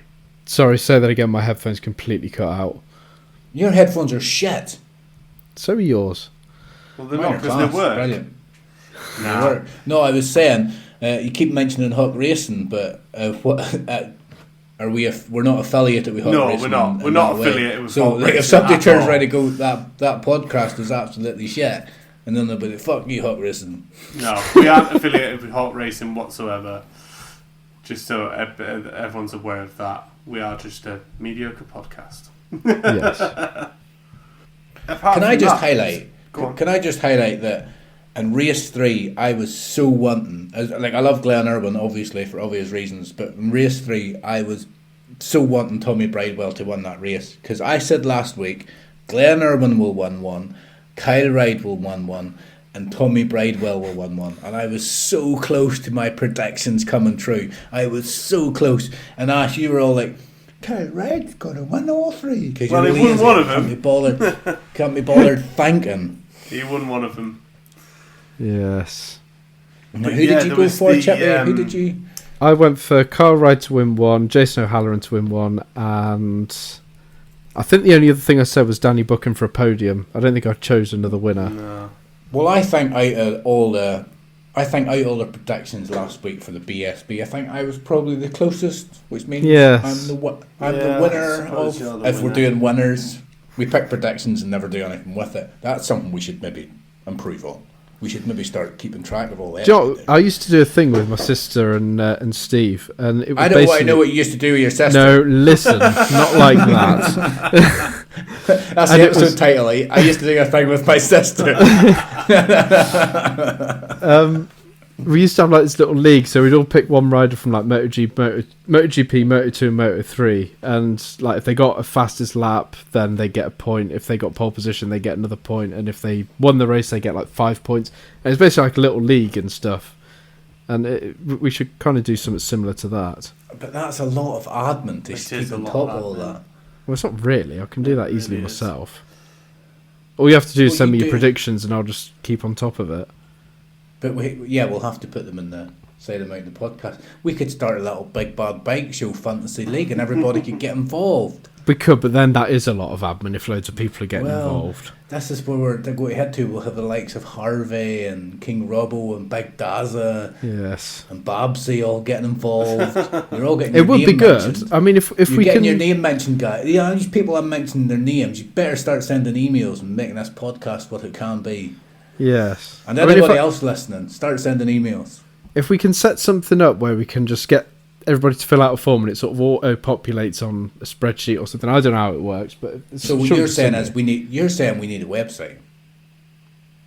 I can't build a website. You've done Definitely. coding. Chippy, You've done I a did course the on most- how to build a website. I did the most basic course. Right, Chippy is a nerd. He spent a whole year doing a coding course. The only reason you bought your laptop, you said, was so you could learn how to code. And you don't do anything with it. You can Yeah, I build know. websites. Build our website. It's Build the really Big not Bad Bike simple. Show. Anyway, You're simple. let's get back Right, to back the on fucking to bike. British Superbike. So, Yes. I was really excited for, obviously, not being biased or anything, but we were with Hawk Racing. I was really excited for Charlie because he qualified 5th. Yeah, he for the did sprint qualify race. really well. And I was like, bloody hell, he's done really well. And then when we obviously found out that Danny Buchan wasn't starting in the race, that's when it was like, bloody hell, this could be really exciting. That was his best chance to get a podium. This is It what was, Steve was yeah. saying. It was his best chance to get a podium like all season. And unfortunately, he crashed out. But Yes. I was so Does gutted Steve for do him. it? Does Steve do it with his brother Stuart, or is it just Steve? No, Stuart's his dad. Oh, it's his dad. Yeah. Not his brother. Was he there? Was his dad there? No, I don't think he Or really... or He goes Stuart to some, kinda but taking over? Yeah, I think Steve does the majority of the work now. I just saw their name, and not that I'm not some sort of guy that knows. I was just reading the MCN, Stuart and Steve, and I was like, oh, Stuart, hello. Yeah, I think he was at Yeah. TT though, wasn't he? Stuart. Probably, yeah. I seem to remember seeing a photo of him holding the trophy next to Michael Dunlop, so he probably was. Am I right in saying that Hawk Racing, when it came to the actual races, didn't have much luck? No, unfortunately So there was not. there was Do you 3 think races, Yeah. and only one rider finished one. Josh Owens finished the first race, and they both crashed out So- the rest of them. Do you think Steve was ultimately happy that you two were there bringing all the bad luck? Well, the thing is, apparently they don't like to talk about it, but last year at Knockhill they had an even worse time because they have 4 riders, I think, in different classes, and I think So they it's just even don't like worse than that. Knockhill then, is that it? Knockhill's not a good place by the sound. To of be it. honest, like when obviously I'd never seen Knockhill on the TV, I'd never been to it in real life, so I didn't know what to expect. And bloody hell, that track is so demanding of a rider. Like it's, I think- physically it must be unreal for 30 laps. I messaged you, Chippy, and I actually sent Ash a message before it saying, let's see if Chippy bites. And then I messaged you. So I was trying to wind you up kinda about talking about how small Knockhill was. Oh, I really did bite at this, didn't I? Yeah, you Yeah, did. you did, it's funny. I remember. And I knew you would. But I was being a little facetious, but ultimately I still kind of mean it. I think that track is a bit small. I think it's a bit small. Well, I'm a not lot of the the, only yeah, not a the lot, only person that thinks that. a lot of the riders don't like it. I think if they're going to they'd ride rather not have there, it. they should not be doing a 30-lap race. It should be 20. But there's a few short circuits back in Ireland, Northern Ireland, and obviously I grew up watching road racing, as I've mentioned over and over again. But we've got one track, Notts Corner, which isn't much smaller than Knockhill, and I would never imagine the likes of British Superbikes going to Notts Corner. But realistically, after looking at Knockhill, it's like, well, British Superbikes could go to Notts Corner because Knockhill's not that much bigger, but it just seems far too small. But I think it's a good thing because at the end of the day, all the riders are struggling. It's going to bring the cream. What do they say? Is it cream to the top? Cream of the crop? I don't know what the I don't know what the saying is. It's going to bring the cream to the cream. Cream of the crop. Maybe that could be the time of the show. The cream rises to the top. Yeah, something like that. But yeah, all the riders are going to struggle. It's just going to bring out the best. Yeah. Whoever's got the best attributes for that sort of track, it's going to, it's going to show. So I think it's a good track. Well, now that we're talking about it, I think it's a good time to bring up a question from Harvey, because he's pretty much asked that same question. So Harvey asked the question. He says, opinions on BSB ditching Knockhill as they did with Mallory Park. He goes on to Mallory Park, sorry, not Mallory, Mallory Park. Kennedy's bike nearly cleared the catch function into the spectator area, and other riders face serious injuries this weekend due to the lack of runoff space. Personally, I think BSB has outgrown the circuit with the sheer speed of the bikes in this generation. They either need huge improvements or to bin Knockhill altogether. Well, I think you need Knockhill. Because as we've said, it's a British championship. They should go to every British country. But I do understand what he's saying though. Some of them bikes were like hitting the fence. I understand it, but I think you can. But you saying it's a British championship, so they need to go to Scotland. I understand that, but it's a British championship, so should they not go like to maybe a slightly different course, like a road race as well? Maybe. But I mean, I don't think Knockhill should be ditched. No, it's a great track. It's a brilliant little track. But should it be improved on? Maybe improved. Should it maybe they could be a little bit bigger, or a bit wider, or more runoff space, or. Yeah, I think that. I mean, because I don't know the ins and outs. If it's Scotland, inverted commas, Scotland's national track, should it not be that then? Does it not need some investment made a little bit bigger, a little bit wider, a little bit safer? I mean, some of it does look outdated. Even looking at the stands, it does look like it needs a facelift, and I think it could benefit from some work. Yeah, I think there's only so much you can do though, because it's on like. There is. I mean, I don't know if they've got like planned permission to make it wider. I don't know how it works, but they can do some stuff, I'm sure, to make it safer and maybe increase runoff areas. How long? But I think I'd be gutted if they're really pushing it. A lap on BSB, you're looking at about 46 seconds, aren't you? Yeah, 48, I think, something like that. 48 seconds a lap, which is quick. And that's why they do 30 laps. I'd be gutted if they got rid of it. I love Knockhill. They even do 2 warm-up laps. If they had a bigger circuit, they're not going to get a larger circuit. No, I'm not saying that, but I'm saying if they had a larger circuit in Scotland that they could go to, they wouldn't go there and Knockhill. I'm pretty sure there is another circuit in Scotland.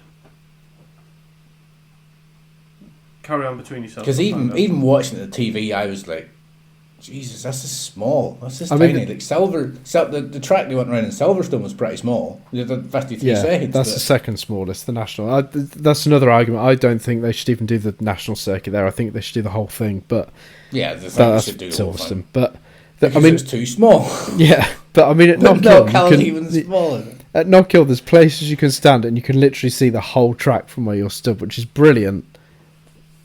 But it is a bit small. And then for the problem is that if there's a crash, chances are it's going to be a red flag unless it just happens to be the right place. Yeah. Or if there's somebody that's slower, there's definitely going to be bike markers, and then that starts bringing up the questions about safety because there's just. Yeah, that is a problem. I mean, same at Silverstone. get a lot of back markers, especially in the other classes. But at the same time, that's part of it. That's part of the racing. You got to deal with your back markers. Yeah, and I know tight, twisty tracks it's kind of like the British Superbikes. That's what it is, and that's what makes the British Superbikes the British Superbikes. That's why we love it. That's why it's good. But they could definitely do with some more, like a longer pit lane, I think, so they could get some more garages in there. No, like I'm saying, having been watching road racing most of my life, like there's some road races we would go to are like 2.5 miles long, and we'd be screwing our nose up at it, going, "No, it's only 2.5 miles. That's might as well be a short circuit."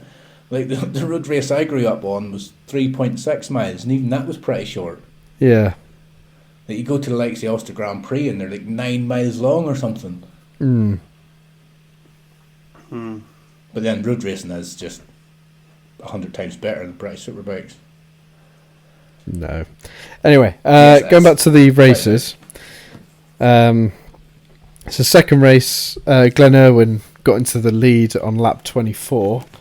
And then 3 laps later, literally just before the end, went wide at the hairpin and lost the front. Which was a shame. I was a bit gutted for him. The hairpin. Yes. A lot of it. But yeah, I don't think that was an overly eventful race, but there were 7 DNFs in that race. Yeah. I mean, there was 8 in the last one. 15 riders finished the last race. It's mental, isn't it? All you have to do is finish and you get a point. Even Hector Barbara got a point. And that was Kyle Ride that won that one. Tommy Bradwell was second, and Jason O'Halloran was third. Kyle had a really good ride. Well, Kyle had a really good ride on that one. Yeah, they weren't catching him. He had a fair gap on him, really. So it's good to see him win one. And then Glenn Irwin, Tommy Bridewell and Ryan Vickers in the third race. I was quite pleased with Ryan Vickers because he, obviously Carl Ride's teammate, he doesn't usually get much of any praise, but he beat him in the race, which was good to see. I quite like Ryan Vickers. But O'Halloran went down quite early on in the third race, and he was raging. Christian Idden was doing well. I think he was near the front, and then he went wide into the hairpin, into the gravel. Yeah. And then he dropped a lot of places. Didn't he? Yeah, I was a bit gutted with that because everybody likes Christian Idden. But luckily he didn't fall off, so he could just sort of jump back. I think he ended up slotting back into 10th, so it wasn't too bad. Yeah. It wasn't like it was right a shame, those. Yeah, could have been a lot better, but could have been a lot worse. Beermonster Ducati won 2, with obviously Glenn Irwin first, Bridewell second. Yeah, good double podium. But yeah. But I tell you what, you've written it down here, Chippy. But points to note. I'll just mention it now. Peter Hickman really didn't perform very well at all. He had an awful weekend. I was expecting Terrible. a lot more from him. I can't remember how he normally goes around there. I just added in the doc that I think he might be feeling TT fatigue. Yeah, possibly. But then you look at freaking what do you call him, Dean Harrison. He wasn't doing too badly. He was at TT. Yeah, he actually had quite a good weekend for him. Well, maybe if he'd have tried hard at the TT, he might want to race. Fucking hell. He was like out of all the guys I met, he was probably the nicest guy. Yeah. I'm only slagging. We saw him in Asda. Obviously. Yeah, we did see him in Obviously Assen, didn't we? I heard him before I seen him. I heard his voice. I was like, that's fucking Dean Harrison. I turned round and it was. I was like, Chippy, it's Dean Harrison. Yes. I did turn into a little bit of a fangirl on the last day, I'm not going to lie.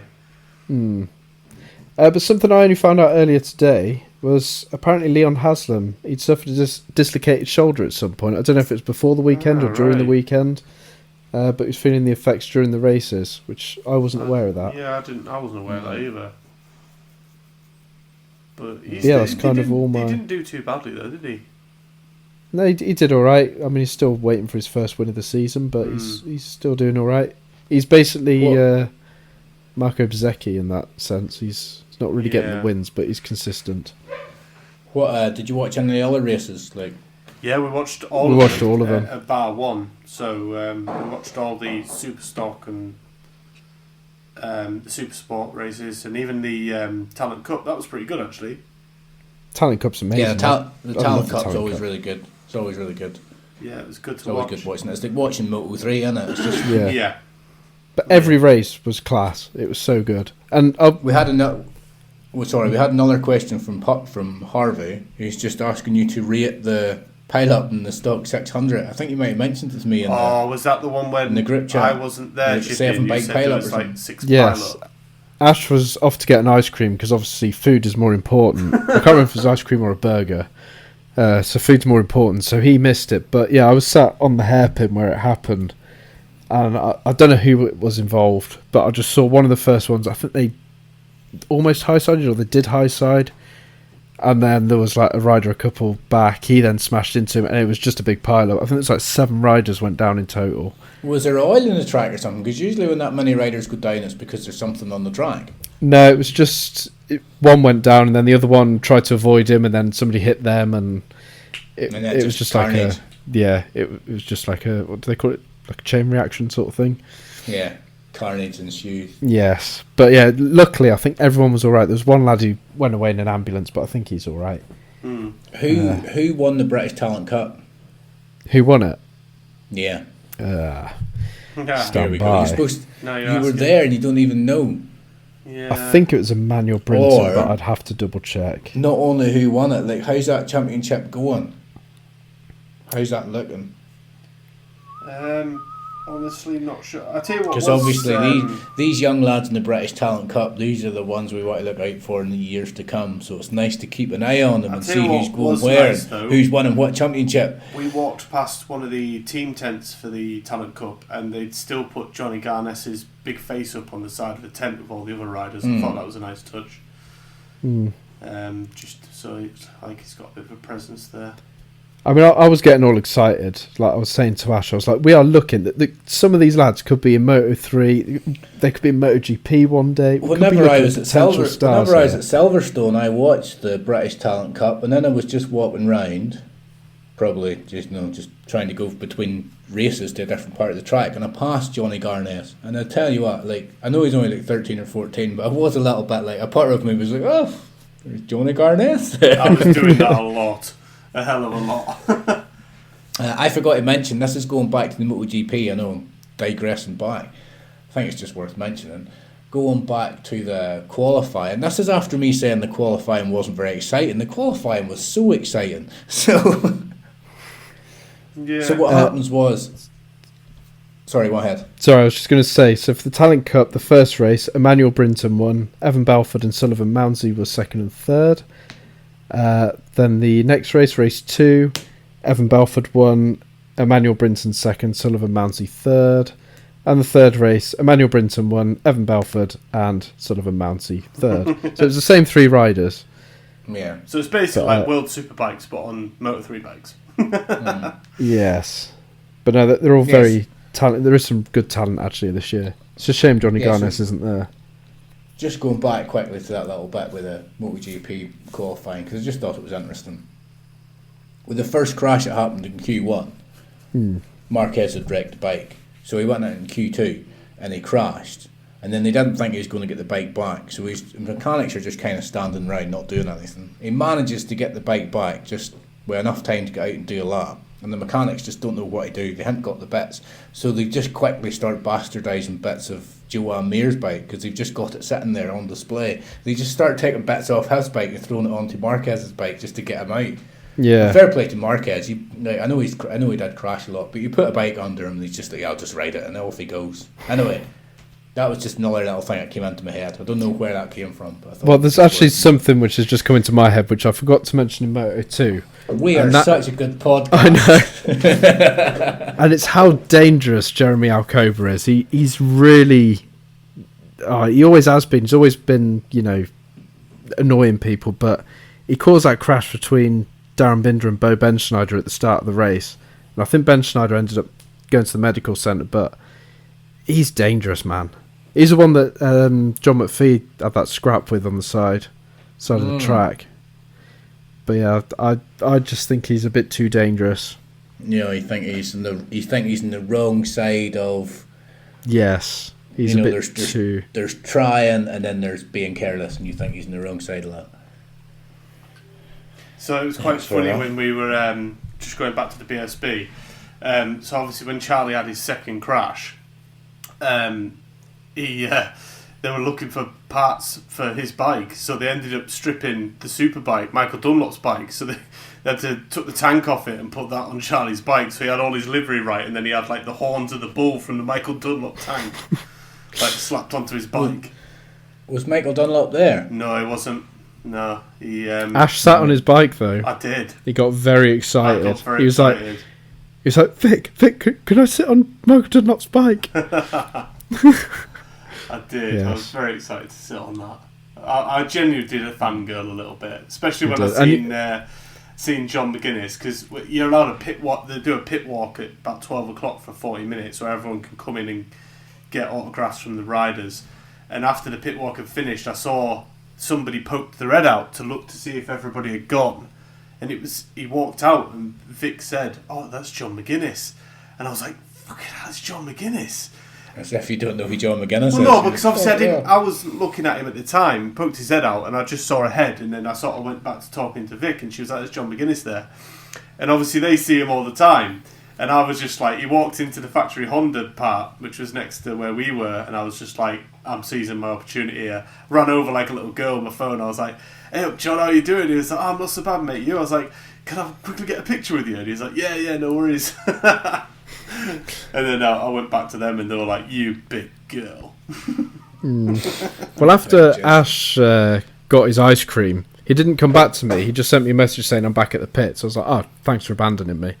So I got up and started walking back, and then as I was messaging him, I almost tripped over somebody's crutch, and I was like, "Oh, sorry, mate," and then looked up, and it was Rory Skinner, like with his crutches, just stood at the back watching the racing.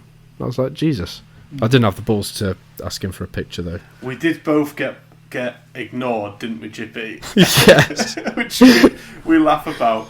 So Chippy tried to get Tommy Bridewell's attention after the race to get a picture with him, and he shouted his name, but it was quite high pitched. Tommy! It was Tommy! He completely ignored him. It was so funny. But it's what you said to Leon Haslam. Leon Haslam was going past on his little moped, and I was saying to Ash, I was like, "You haven't got the balls to speak to him." And he was like, "Hey up, Leon, lad, how's it going?" And Leon Haslam just looked at him and was like, "What a dickhead." Just completely ignored him and just kept riding. Anyway, we'll stop talking about us being fangirls now, because we were like it all weekend. weekend. A fantastic weekend. I was at home. Well, it was Father's Day, so I was at home looking at. Oh, hang on, my headphones have died. I was at home looking at really badly made Father's Day cards that my kids made, pretending I really liked them, which I did, obviously. I love it when my kids make crap at school. My kids bring stuff home, and I'm very dry with my kids. Like, I'm very dry with them. They bring stuff home from school, and I was like, "What are we going to do with that, darling?" And they look at me and they're like, "Throw it in the bin." I'm like, "Yes, we're going to throw it in the bin." But poor kids. Sometimes they bring stuff home, and I'm like, "What are we going to do with that?" And they look at me, and I'm like, "We're going to hang this one up because this one's really, really good." Some of the stuff they bring, and then they actually feel a sense of achievement. Not just, I swear to God, they make some absolute plastic crap that they bring home. And I know rightly, whenever they're making it, the teachers know rightly. They're like, "Ha ha, parents, you're getting some shit." Teachers do it on purpose. I'm pretty sure whenever I was at school, we kept everything under a desk at school. And then at the end of the year, we brought everything home in one big go. And it was good. At the end of the year, you'd get to look through all the stuff you did, and you'd have all these memories, and then inevitably it would end up in the bin. Like, nobody keeps all that junk. But at school now, wait till you have kids, Chippy. Wait till you have kids. I shall know this. At school now, day in, day out, they bring home the biggest pile of shite. "I made this today, Daddy." You put a purple line on a piece of paper. You made fuck all. Look at the state of it. That's nothing. Throw that in the bin right now. And then they get all uptight. "I don't want to throw it in the bin." And then 2 days later, you see it lying on the floor, and you're like, "I'm throwing this in the bin." And then they cry again. So I've just made it straight. It goes straight in the bin. Right. Well, that is a very, very good Your insight. kids are so lucky to have you as a dad. Shall we get into silly season? Shall we? Oh, I forgot we had Silly Season. Silly Season Part 3. Chippy, do you want to crack on with silly season? Because I like the first one you've got here. Sound. Yeah, he's paying attention as usual. Oh, hang on, my headphones died again. Oh my god. So Okay, they're back.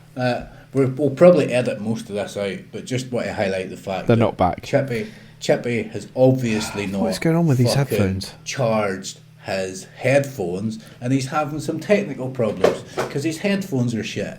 He keeps going on about Ash buying shit fucking stuff I know. and why he should buy a Mac, and that's why Chippy should buy Apple fucking pods. Anyway, Apple. I've got AirPods, and actually, I think I've just realised it's because my dongle thing that connects to the headphones was sort of hidden behind the sofa. Maybe. We'll see how that goes. Anyway, letting yourself down tonight, Chippy, with your lack of technology stuff. You're supposed to be the geek among us. Well, I'm really Letting sorry. yourself down. You're like the blow up boy that went to school with a pin. You let your school down. You let your friends down. Chippy, but most of all, do you want you to let get yourself into down. the first of the silly season? Shall we? Basically, Right. what Ash is saying. Do you want to stop Sam talking shit Yeah, and because actually it's move doing on? fucking Eddie. Let's go. Yes. Right, well, I seem to be the only one that's put anything on this week about silly season, but I've got 3 things. So the Arbolino to Grassini rumours are still circulating, but he's now linked with a move to a satellite KTM, assuming it's the Gas team, alongside Pedro Acosta. Apparently, KTM will take up their option of moving Acosta to MotoGP, as it was Acosta's wish to move up with KTM, but there's no room for him at the factory team, so that I think they've told him his satellite team or nothing. But it's rumoured that his teammate is either going to be Arbolino or Jake Dixon for next season. Imagine it's Jake Dixon. What, on the Chippy. gas KTM? Yeah, so obviously that would get rid of Pol Espargaro and Augusto Fernandez, but I think Fernandez has done alright really for a rookie. I mean, rookie of the year. But Jake Dixon's currently with Gas, isn't he, already? Even though it's obviously He's with engine. Gas. Yeah. So that He's would with make Gas sense, team. really, wouldn't it? I So don't let's think make- he should go. So let's make sense of this. You think next year, and the Gas KTM could be Acosta and Arbolino, or it could be Acosta and Jake Dixon. But it sounds like if Acosta's staying with KTM, he's going to the Gas bike. Yeah, which is a KTM. It's the same bike, it's just different. Yeah. It's Name. just not the factory. It's not the factory KTM. It stands to reason that the Gas bike next year will possibly be the factory KTM this year. So Well, I think it is literally the identical bike. It's the same bike as the factory Yeah. this year. But will Acosta want to do that? He might want to go to Ducati, which means that Arbolino and Jake Dixon could go there. He could, although the rumour was originally that Arbolino was going to Grassini Ducati, Right. which could then mean Acosta and Jake Dixon as teammates. So do you think Arbolino and Acosta, being title rivals this year, really want to sit in the same team next year? Probably I don't know not. if that comes into it, but that feels a bit weird, does it not? Racing each other and then all of a sudden being teammates. I know you still be racing each other, but I mean, maybe it doesn't matter. I'm pretty sure that Arbolino will be going up to MotoGP because obviously he's done well this year, and if Mark VDS pull out and go to World Superbikes, he's going to be left without a ride. So I'm pretty sure he will definitely be going to MotoGP. But it's just who with.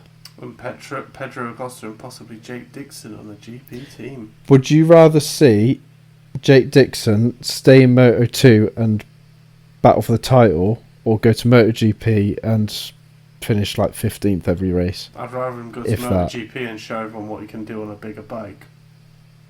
I would rather he stay in Moto2. Yeah, I'm with Sam. Because I think back to Sam Lowes. I know he's not Sam Lowes. I know they're two different riders, but I think back to Sam Lowes, did really well in Moto2 and was arguably title contender. That's why he got to go to MotoGP in the first place. But he went to MotoGP and I'm not going to say he didn't do anything, but he didn't even want to race. Yeah. And I just think the years he spent in MotoGP was wasted years. He could have been in Moto2 and he could be a Moto2 champion now. And then he could have went to MotoGP as a champion. Yeah, agreed. I think Jake Dixon should stay in Moto 2. I think it's like if Jake Dixon stays in Moto 2, Arbolino and Acosta go into MotoGP, Jake Dixon's got a better chance of winning the Moto 2. Yeah, they'll certainly be the favourite. It's not, and you can't turn around and go, well, he only won it because such and such wasn't there, because you could say that about every champion ever. Well, they only won it because he wasn't there, and he only won it because that person wasn't there. Jake Dixon, in my opinion, needs to stay at Moto 2 for another 2 seasons. You know what? Maybe you're right, but I think if he can go up to MotoGP, he should. Well, here's another way of looking at it. If Jake Dixon stays at Moto 2 next year, he's a title contender. But there's absolutely no way he's going to walk in his first year and be a MotoGP contender. No way. Oh, no, I agree with you. there. Yeah, he's going to need So would you not rather see him in Moto 2 battling for the championship? What, and then win the championship and then go to the GP? Is that what you're saying? Potentially, yeah. Yeah, potentially. We'll put it this way. If he wins a Moto 2 next year and then goes to MotoGP and his MotoGP career doesn't take off like you think it will, he might go back to Moto 2. He might not do anything. If he goes to MotoGP and his MotoGP career doesn't take off, and he goes back to Moto 2, does what Sam Lowes did, then struggles to get back into Moto 2. You know, he's never won anything. All I'm saying is, if he stays at Moto 2 next year, he's a title contender. And I don't as a British you. fan, I'm just craving for a championship. I know we got Moto 3 a few years ago. Well, now we want Moto 2 or MotoGP. We will see what happens, won't we? We will see. Well, I'm hoping he stays in Moto 2. Either way, I'm not bothered. But the thing is, as a motorbike rider, he probably wants to be in the best championship he can be in. Of course he does. He wants to ride the fastest bike he can ride. And Dorna, as we mentioned before, will want a British rider. But I think he's going too soon. I think he should stay at Moto 2. Agreed. Well, we shall see. This is why it's silly season. But also, he's not getting any younger. Just to play devil's advocate, he could, if he's going to move, he should maybe move sooner rather than later. No, he's not. He's not getting any younger, and that's why he should stay in Moto 2 because he won a championship. Yes, and all these MotoGP teams want the younger. They want the next superstar. Basically, they want a Pedro Acosta, a young lad with potential to win many championships. Yeah. I don't think they'll really want Jake Dixon. Anyway, should we move on to the next one? Go on then. So this is one I thought of over the weekend, and it seems to have been appearing on Twitter. Rumours have started about Ducati swapping Bastianini for Jorge Martin in 2024. I think that's a very good move. I don't think it's a great move. I don't think it's a bad move, but I think it's. I don't think it's very good in Bastianini. He's not a bad rider. No, he's not. He's only in the position. He's only in the position he's in because he got injured. Yeah. He hasn't had a chance to prove himself properly yet in MotoGP. Yeah, in the factory. Jorge Martin, he's a phenomenal rider, as we know, and I think he would do even better in the factory Ducati. So. Possibly. But then he's doing so well on the bloody satellite, really, isn't he? Yeah, well, this is the thing. I mean, isn't the Pramac the 2023 version? No, it's a 2022 bike. I'm pretty is sure it? Yeah. I think all the satellite bikes are the 2022 bikes. Are they not? So double check. Like, I'm pretty sure that Martini and Bezzecchi are on 2022 bikes, and I'd imagine that the Gresini Ducatis are on 2022 bikes as well. So I don't see any reason why the Pramac Ducati wouldn't be the 2022 bike. I think the only ones that are on the 2023 bike are the factory bikes. Is that not what stands the factory bikes a little bit higher than the satellite bikes? Affect it. The 2022 bikes have got as far as they can go, essentially. Yeah. They've almost like hit a wall, whereas the 2023 bikes, even though they are where they are, there's still a little room for improvement, and that's why throughout the season they might get better than the satellite bike. Yeah, it's a 2022 bike they've got. Yeah. So yes. But at the same time, I think that would be a better place to be, Pramat, because you've got less pressure on you, and you've also got a bike which has been fully developed. If you see what I mean, the 2023 is still being worked on. There's still room in for the early improvement. parts. Yeah, There's in the still early parts room of the for season. improvement, and if you're tweaking things and trying to improve things, then there's still an opportunity to maybe accidentally make it worse. Yeah. Yeah. Whereas the 2022 bike is good. But that's why I think after Assen, there's a 5-week gap. Yeah. That's why I think after that 5-week gap, the mechanics, technicians and all will be able to go into the factory, work with a 2023 bike, and do things with that bike that you can't do with a 2022 bike, because the 2023 bike, the Desmond Chetty, has just got that little bit extra. Yes. Speaking of the 2023 bike, I know it's not on the dock, but you shared it on the group chat that a certain Alvaro Bautista was doing quite well. Yeah, apparently he's doing quite well. Doing a lot better than expected on the little test that he got as gratitude for winning his Superbike championship. I mean, I don't know the ins and outs of it. I don't know how he's exactly doing, what sort of times he's getting, but yeah, apparently he's doing quite well. I still think he's going to stay on World Supers. Yeah, I think he's staying on World Superbikes, but it would be nice to maybe see him just do like a wild card or something. Yeah, do a wild card, see how he does. I think we're all just at that point where we just want Bautista to come in just to see what he could do. Yes. I mean, as I've said before, that Pirro, the Ducati test rider, as nice as it is for him to get a wild card, I think it would be more interesting to see Bautista just have a wild card in MotoGP. It's also been confirmed this week. I don't know if it had been confirmed previously. We kind of knew it was going to happen anyway, but it's been confirmed that Danny Pedrosa is coming for San Marino. Oh, is he? Oh, I hadn't heard that. Yeah. That's cool. Yeah. But after his last wild card, they had already said that he's doing another round. He just didn't know where. So it wasn't really news because we already knew Danny Pedrosa was coming out. But Danny Pedrosa for the win. Oh, he'll not win. He'd be good if he did, though, wouldn't it? Yeah, but he's not going to. It'd be class. But he could win World Superbikes. Yeah, but he's not going to go to World Superbikes, is he? No, if he's going to go to World Superbikes, he'd have went by now. I think he just enjoys being a test rider, to be honest. Yeah. He gets to ride the bike without the pressure. That's it. Yes. And get paid lots of money for it. Yes. So my last bit of silly season. I thought we'd already covered this last week, but I couldn't see it in my previous notes, so maybe we just discussed it on our chat, I don't know. But Franco Morbidelli, as we talk about him every silly season, could be moving from Yamaha to the VR46 team. Yeah, I seem to remember we talking about this, actually. But where's the VR46 team going? Well, this is something else I was thinking, because Yamaha want a satellite team. Yeah. Apparently there's rumours that the VR46 team will be switching to Yamaha, because of obviously Rossi's connections. Yeah, that seems likely. And then with Morbidelli being on the Yamaha now, it makes sense with his Yamaha experience to maybe put him on that bike. I could see that happening.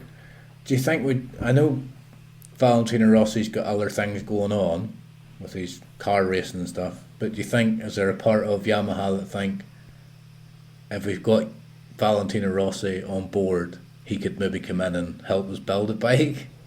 Possibly, yeah. Yeah. Yeah, why not? It'd be worth knowing. There's maybe somebody can get in contact with us, or you could quickly look it up, but it'd be worth knowing who the test rider was for Yamaha whenever Valentino Rossi and Jorge Lorenzo were on it. Because obviously there was a test rider involved, but that was a good team. It's easy to look at it and say that Valentino Rossi did all the work, built the bike. He built a bike that he was able to win a championship on. He went to Yamaha, they hadn't won a championship. Max Biaggi and Carlos Checa said you couldn't win a championship on the Yamaha. Valentino Rossi went to Yamaha, proved him wrong. He then built the bike, and Jorge Lorenzo then came up and won a championship with that Yamaha. But there must have been a test rider behind the scenes at the same time. Which year was that?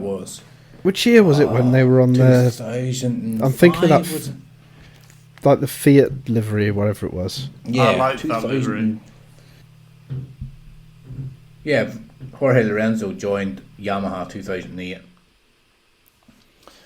Anyway, that's a question for somebody. If they want to get involved in the podcast, they can email us at podcast@bigbadbs.co.uk. If you know who the Yamaha test rider was in 2008, around that time, whenever Valentino Rossi and Jorge Lorenzo were on the Yamaha, just like to know. Yeah. Anyway, well, we move on with the show. Let's do that. What have we... we've got the... So we were talking about the idea of... we're talking about the idea of the R46 team going to Yamaha. That's likely could happen, yeah. Right, so we've already talked about... We've already gone over the questions that Harvey asked. Thanks again, Harvey, for getting in contact. Yep. Your feedback, your questions, it's always appreciated. If anybody else would like to get in contact, like I mentioned before, podcast@bigbadbs.co.uk. You can leave feedback, you can leave a question, or just get in touch with the show and just tell us anything you want. That will lead us on to next week, and next week we have MotoGP at Assen. Yeah, and we've got our predictions to do. Ash, who did you pick for the sprint race? Brad Binder. Right. Who did you pick, Chippy? Pecco Bagnaia. And I picked Jorge Martin. Right. Who have you picked for the main race? Ash. Marco Bezzecchi. And I picked Johan Zarco for the main race. Say the line, Sam. Say the line, Sam. Yay! Right, and Chippy, who did you pick for the main race? I stuck with Pecco Bagnaia. So you're going for the double for Bagnaia. I'm going for the double for Primark Ducati, just with different riders. Moto 2. I have picked Sam Lowes for the win because it's in Assen and he goes well around Assen. Or it's a good familiar track. I think he might pull out one of his little Sam Lowes specials and win the race. Who have you picked, Ash? I have picked Tony Arbolino. And he didn't put a capital at the start of his name. I know, he's done it for all of them. It's annoying me. And who did you pick, Chippy? I picked Jake Dixon because he went well around there last year, and I think he could get his first win, especially with the form he's been in. He could get his first win this weekend.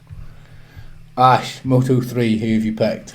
I have picked Holgado. Holgado. Not only did you not put a capital, you've also spelt his name wrong. Well, this is me we're Holgado, talking you've about. put down. Holgado. Who'd you pick, Chippy? Ayumu Sasaki. And I have gone for Dennis Oncu, because I think now that he's won one race, he might go on and win another one. There's, every time, once we get to this point, my earphones start to die. It's when you know we're getting to the end of the show. It's whenever you know we've been rambling on too Well, long. this headset I've got, I charged it once when I bought it, and I haven't charged it since, and it's still going strong. You've never charged it, not once since? Nope. So you mean in next week's show your headphones are just going to run out? Well, no, it's just, they hold the charge really well. I'd definitely recommend a pair of these. That is pretty good. What are they? They are, hang on a sec, Soundcore Q30 headphones, noise cancellation. Very good. What t-shirt is it you're wearing, Peter? Peter Hickman's Isle of Man TT one, so it's the Trooper shirt. You just couldn't help yourself but buying merch whenever you were there. Well, I got a hat because obviously I'm going very bald at the back, and I figured... How much was the hat? Because I've seen that some of the merchandise was quite expensive. 30 quid the hat. 30 quid for a hat? Yeah. You paid 30 quid for a hat? Yeah, but obviously I needed it. No, you didn't. Well, I did because you go to Tesco's and buy a hat for... I went to Tesco's and bought 2 hats for $3.50. Yeah, well, I wanted a HRC Honda hat, so that's what I got. 30 quid? Yeah. I knew they were 30 quid because I saw somebody post on Facebook and say, I know times are hard, but 30 quid for a hat, Jesus Christ. 30 quid? Yeah, but... Did they have big windows as well? What? Seen you coming, mate. That's what I mean. You were wearing a high-vis vest. I got this Peter Hickman shirt, so I quite liked it. How much was that? 35 quid. Well, I would rather pay 35 quid for the shirt than 30 quid for a hat, to be honest. And then obviously I got a Hawk Racing shirt for free, thanks to Hawk Racing. It's very nice. I heard you weren't happy with just one. You thought maybe you should get a few more. Nah, it's a lot of shite. Well, no, that's what you said, Ash. What did I heard that you thought you were going to get one for every day. Nah. I knew I wasn't going to get one for every day. Don't be daft. Do you honestly think you're going to go to the TT and not spend an absolute fortune? Because I know me, when I go to the TT, I'm going to need £400 or £500 just for merchandise. Yeah, honestly. but the thing is, I can't bring it all back, so I'll be going on a bike, so I can't bring it all back. Well, we should have recorded at the start of this what we were talking about earlier. That was funny. What? You were so cross Yeah. about you going camping on your bike. Oh. So when are you doing it? Right, he's found something. I think. So let's hold on a minute, Chippy. Let me build this up because we probably will have done an edit before this point because there was quite a bit of silence. So earlier on the show, not that long ago, we were talking about who the test rider was for Yamaha around the 2008 season whenever Jorge Lorenzo was there. I think Chippy's just found an answer. He's found something. So we've taken him 10 minutes. Let me down there, Chippy. Let me down. I think I found it. I don't even know if it's definite. So if you think you know the answer and this is correct, please get in contact and let us know. Yeah, because I don't actually know if this is right, but he was a test rider around that time, and it was Wataru Yoshikawa. Wataru Yoshikawa. Can't say I've ever heard. He's Japanese. You want to bet he's Japanese? I thought he was from Leicester. Actually, he could be from Leicester. Well, there you go. Very multicultural place, England. Could be. Does it say, did he do much? Well, we can look into that later. Anyway. Yeah, that's good. Yeah, so you said, Ash, you're going to do a TT test run for your tent and all?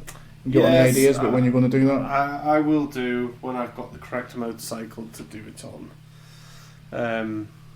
I'll be testing out my new tent that I've got, which is a reactive outdoor 3-second tent, which is... Are you sure you want to keep your Blackbird? Because it doesn't seem very practical. Right, it's a sports tourer, yes, but you can't tour on it because you go any more than 90 minutes. And it's... You can tour on it, but obviously because of the clip-on handlebars, after a certain amount of time, your wrists are going to be very sore. Whereas if you have a bike which is a sit-up bike with some straight bars, then you're obviously going to be a hell of a lot more comfortable on the long journey. So the whole touring part is... Well, I mean, it's obviously more comfortable than a sports bike. A hell of a lot more comfortable than a sports bike, but for me, if I'm doing some proper touring, I want something more comfortable. Some people do. Some people go up and down the country on Blackbirds, but... To be honest, it doesn't look like the sort of bike that I keep saying, I don't really know what I'm talking about, but just from looking at it, it doesn't look like the sort of bike that I'd want to spend a huge amount of time on. But I can imagine going on it and having fun and going fast, but it doesn't look like something I'd want to spend. When I say a huge amount of time on, I'm talking about, say for example, somebody says to me, do you want to go to Le Mans for a weekend? And it's like, you got to ride down south, get to Eurotunnel, go across the tunnel and ride. I wouldn't want to do that really. People do though. A lot of people do on the Blackbirds. They've been hundreds of thousands of miles on them. But I'm sure you probably can, but you don't seem to be shining it in a great light for that sort of long distance. A lot of people, like I say, they do the aftermarket modifications of putting a straight bar on there with some bar risers, so it is a lot more comfortable. But that doesn't come stuck. Well, why do you not do that and just keep the bike and then you can tour on it a bit more? I suppose it's obviously putting more money into the bike, which I'm not going to get back, if you like. Yeah, I understand that. I could buy a rack with some panniers for it that cost me like £400. I could then put a straight bar on it that probably cost me around £200 all in, and then come to sell the bike and I'm just going to get the same amount of money for it really. So I saw a Yamaha Tracer 900. I saw a couple of reviews on them. Good bikes. And yeah, expensive. Yeah, they are. Same with the Tenorés as well. They're very expensive. But that's the sort of bike I want, something I can tour on for hours at a time. Oh, I rode my bike to work this morning and got absolutely soaked. But I saw it was raining, and a part of me thought, I really want to go out and ride in the rain. I've not done it yet. I was like, I've not been out in the rain yet, so I thought, I'm going to take my bike out and ride to work. I could take my car, because it's raining, and be all scared, wah, wah, wah, I'm not riding my bike in the rain. But I thought, fuck that, I'm going to be a proper biker. Yeah, I'll ride in the rain. Ridden in the rain plenty of times. It's just... I regretted it because I got absolutely soaked. Because, you know, like, the quicker you go, the wetter you get. Yeah. That's what she said. The quicker you go, the wetter you get. I got absolutely soaked, and I had no wet weather gear on at all. Just had my normal work clothes on. Soaked is what I got. I was wet, mate. Yeah, you need to get full Gore-Tex. That's what you need. Full crisp packet. You could just wear a one-piece like rain suit. I've another thing about getting into bikes. Could you ever see yourself wearing a one-piece leather? I don't mean like if you go on a track day, different. Yeah, track day. But you know guys that are not on track days. No, I couldn't but do it. Still wear one piece, and you're a bit like, really, mate? Just got to cut about in a one piece. No, I honestly couldn't do it if I was just on the normal roads. It's just weird. It looks a bit try hard, does it? Yeah, and then you see them walking around and they half zip it and pull it down. It's like they've got a pair of fucking gangly arms hanging off them, just like wafted about. Yeah. Yeah. I saw a guy I was on a job, I think. I was on a job. I was driving the truck, and I pulled in at a service station, and I was in Costa, and there was a guy walking about there, and he was full suited and booted in KTM gear. And it looked like he must have been at a track day, but who knows, that's maybe just the way he rides his bike. But he had a high vis on, and he had a hump on as well. He had a hump in his back, and he had his knee pads on, and it just looked so alien walking around Costa, because he was in his one piece, his knee pads, his elbow pads, his hump in his back, his high vis on, his boots on, and he's just walking about, and it's like, you look like you just come straight off a paddock. Yeah. Straight out of you just straight out of the pits, and you're in Costa, and it just looks so alien. And I was like, mate, if you're just out for a ride, you've tried far too hard. Yeah, I do see a lot of people doing it, but personally, it's not for me. But it might have been at a track day. But then I think if you were at a track day, would you not have took your one piece off and threw it in the back of the boot or the back of the van with the bike? And well, some people go to a track day. That's what I was going to say. Maybe maybe he was riding his bike home. Yeah, I know. Who am I to judge some random dude in Costa who was just out enjoying his motorbike? Nah, to me, if you should only be wearing a one piece if you're on the track. Personally, but some people get proper into it, and that's what they want. They're not cheap either. Them one piece suits. You know, no, they're not. Alpine Stars or something like that. You're looking at about $800 to $1,000. Riding gear in general is not cheap. Absolutely not. I'll be getting the next stuff I'm getting is Oxford. The Oxford, can't remember what jacket and trousers it's called, but full Gore-Tex and also laminate as well. So it's not like normal Gore-Tex. When the rain hits it, it just runs off. It doesn't soak in like normal Gore-Tex. That's what we'll be getting next. Even a pair of gloves can cost you like £200. It can do. Especially if you get, the best stuff you can get for riding, like touring, is called rucker. And that is like, if you were getting full rucker, like, you're looking at around like $3,000. I was in the bike store that I go to, and I was looking for a new pair of gloves, and there was stuff in there like £190, and there was other stuff for like £130, and then there was like heated gloves and gloves that do this and do that, and I was like, I just want a pair of gloves, man. And then I seen like right up my street, I seen like the fucking bargain section, and I was like, here we go, pair of gloves for like £40, and even that was about like £40 for a pair of gloves. You have no laugh. What brand are they? But they were. Oh fuck, Oxford, I think they are. Oxford's pretty decent stuff. Oxford is decent stuff, but I think when I say Oxford, I think it was their low end stuff. Yeah, not Gore-Tex. Because like every other company, they've got the cheaper stuff, and then they've got the more expensive high tech stuff. Christ, this is dull listening to you two. But the gloves I bought, I don't like. They're nice and warm and comfortable, but I don't know what they'd be like in the winter time. You know what I mean? Yeah. So if anybody's still listening, I'd like to apologise because this is a bike dreadful. podcast. We're talking about bike stuff, not everything we talk about has to be racing. Chippy, you just sit there and play your Simpsons Tapped Out, yeah? I could do, actually. I've got some stuff to do. Bike. You do realise whenever I get my test and go out riding more, I've got lots of ideas of what I'm going to do. Me and Ash is going to talk a lot more about just biking stuff. Well, you can do that when I'm not listening. God, the ideas that I have, the things that I will do. He says. Right. On that note. Oh, I'm yawning. Excuse me, folks. If you're listening back home, I am in this podcast away. On that note, should we bring episode 17 to a conclusion? I think we should have done that a while ago. Shut up, Chippy, you little nerd. Get building that website, would you? That's what you should be doing right now. I can't do that. I don't think you realise how difficult that is. The only reason you're in this podcast, right? This is how it works. I got us together. We talked about this, as you know, drunken conversation. I'm the one who got the ball rolling, and I was like, we got to get this doing. I am the wind behind the sails. I like to think of myself as an ideas man. There's things I can do and things I can't do. Ash is the biking backbone at the minute, because he's a guy with a bike. He knows things that we don't know. He's got experience that we don't know. Chippy, you're here because you're a nerd. You're a computer guy, and you don't even do computer stuff. You made a video and make me do it. Oh, Tommy. That's what you do. You're a computer nerd guy that doesn't even do computer nerd stuff. So you got to pull your finger out, young man. I'm waving my finger Rick Mail style at you right now.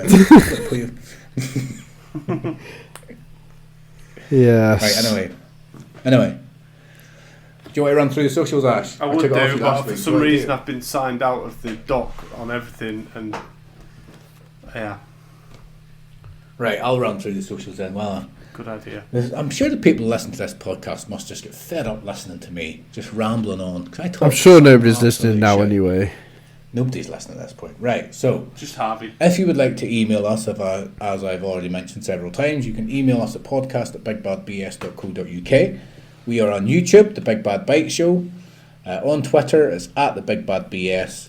And we're on Facebook, The Big Bad Bike Show. We also have a Facebook page called The Big Bad BS.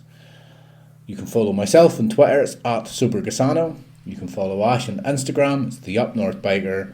And Chippy, you can follow on Instagram, it's at C_Ballard90. Still that name. Still no It's not Instagram, it's Chippy, Twitter. Did I not say Twitter? No, you always say Instagram, but I just thought I'd let you know. Alright, cool. Well, anyway, just go onto social media and type that shit in and see what happens. No one's going to search it. Yeah, nobody's ever made me a friend. I don't got any friends. Anyway, that's the show. That's all we got for you this week. I hope you enjoyed it. How do you think it went, guys? How do you think it went? Good show? Bad show? It was an average show. Yeah. I think it was slow in parts. Yeah. Mm-hmm. Can I just say that but some of it was good. Blackbird video is now 2,500 views. Yeah, I'm really looking forward to your Africa Twin video. Yeah, I like the fact that your Blackbird video's got 2,500 views. It's a good job. I told you to start doing bike reviews, wasn't it? Well, no, I just kind of did it off my own back, really. No, you did not. Get the fuck. You two were complaining that I wasn't putting enough in, so I started doing bike reviews. You were complaining. You came every week going, I don't do enough, wah, wah, wah. And it was me said to you, I was the one that highlighted the fact we've got a YouTube channel. Do something for the YouTube channel. Do bike reviews. You have no idea the amount of ideas I have, Ash. But ever since you started taking the big look at me, I'm not giving you any of them. Wait until I pass my test and get my bike out there. I've got so many ideas. So many ideas. Right, anyway. That's all we got time for. We are going to continue bitching with each other once we stop recording. You don't have to listen to that. So right now it's a goodbye. So it's a goodbye from Ash. See you in a bit. It's a goodbye from Chippy. Goodbye. That's a goodbye from me. That's Big Bad Bike Show. Bye bye.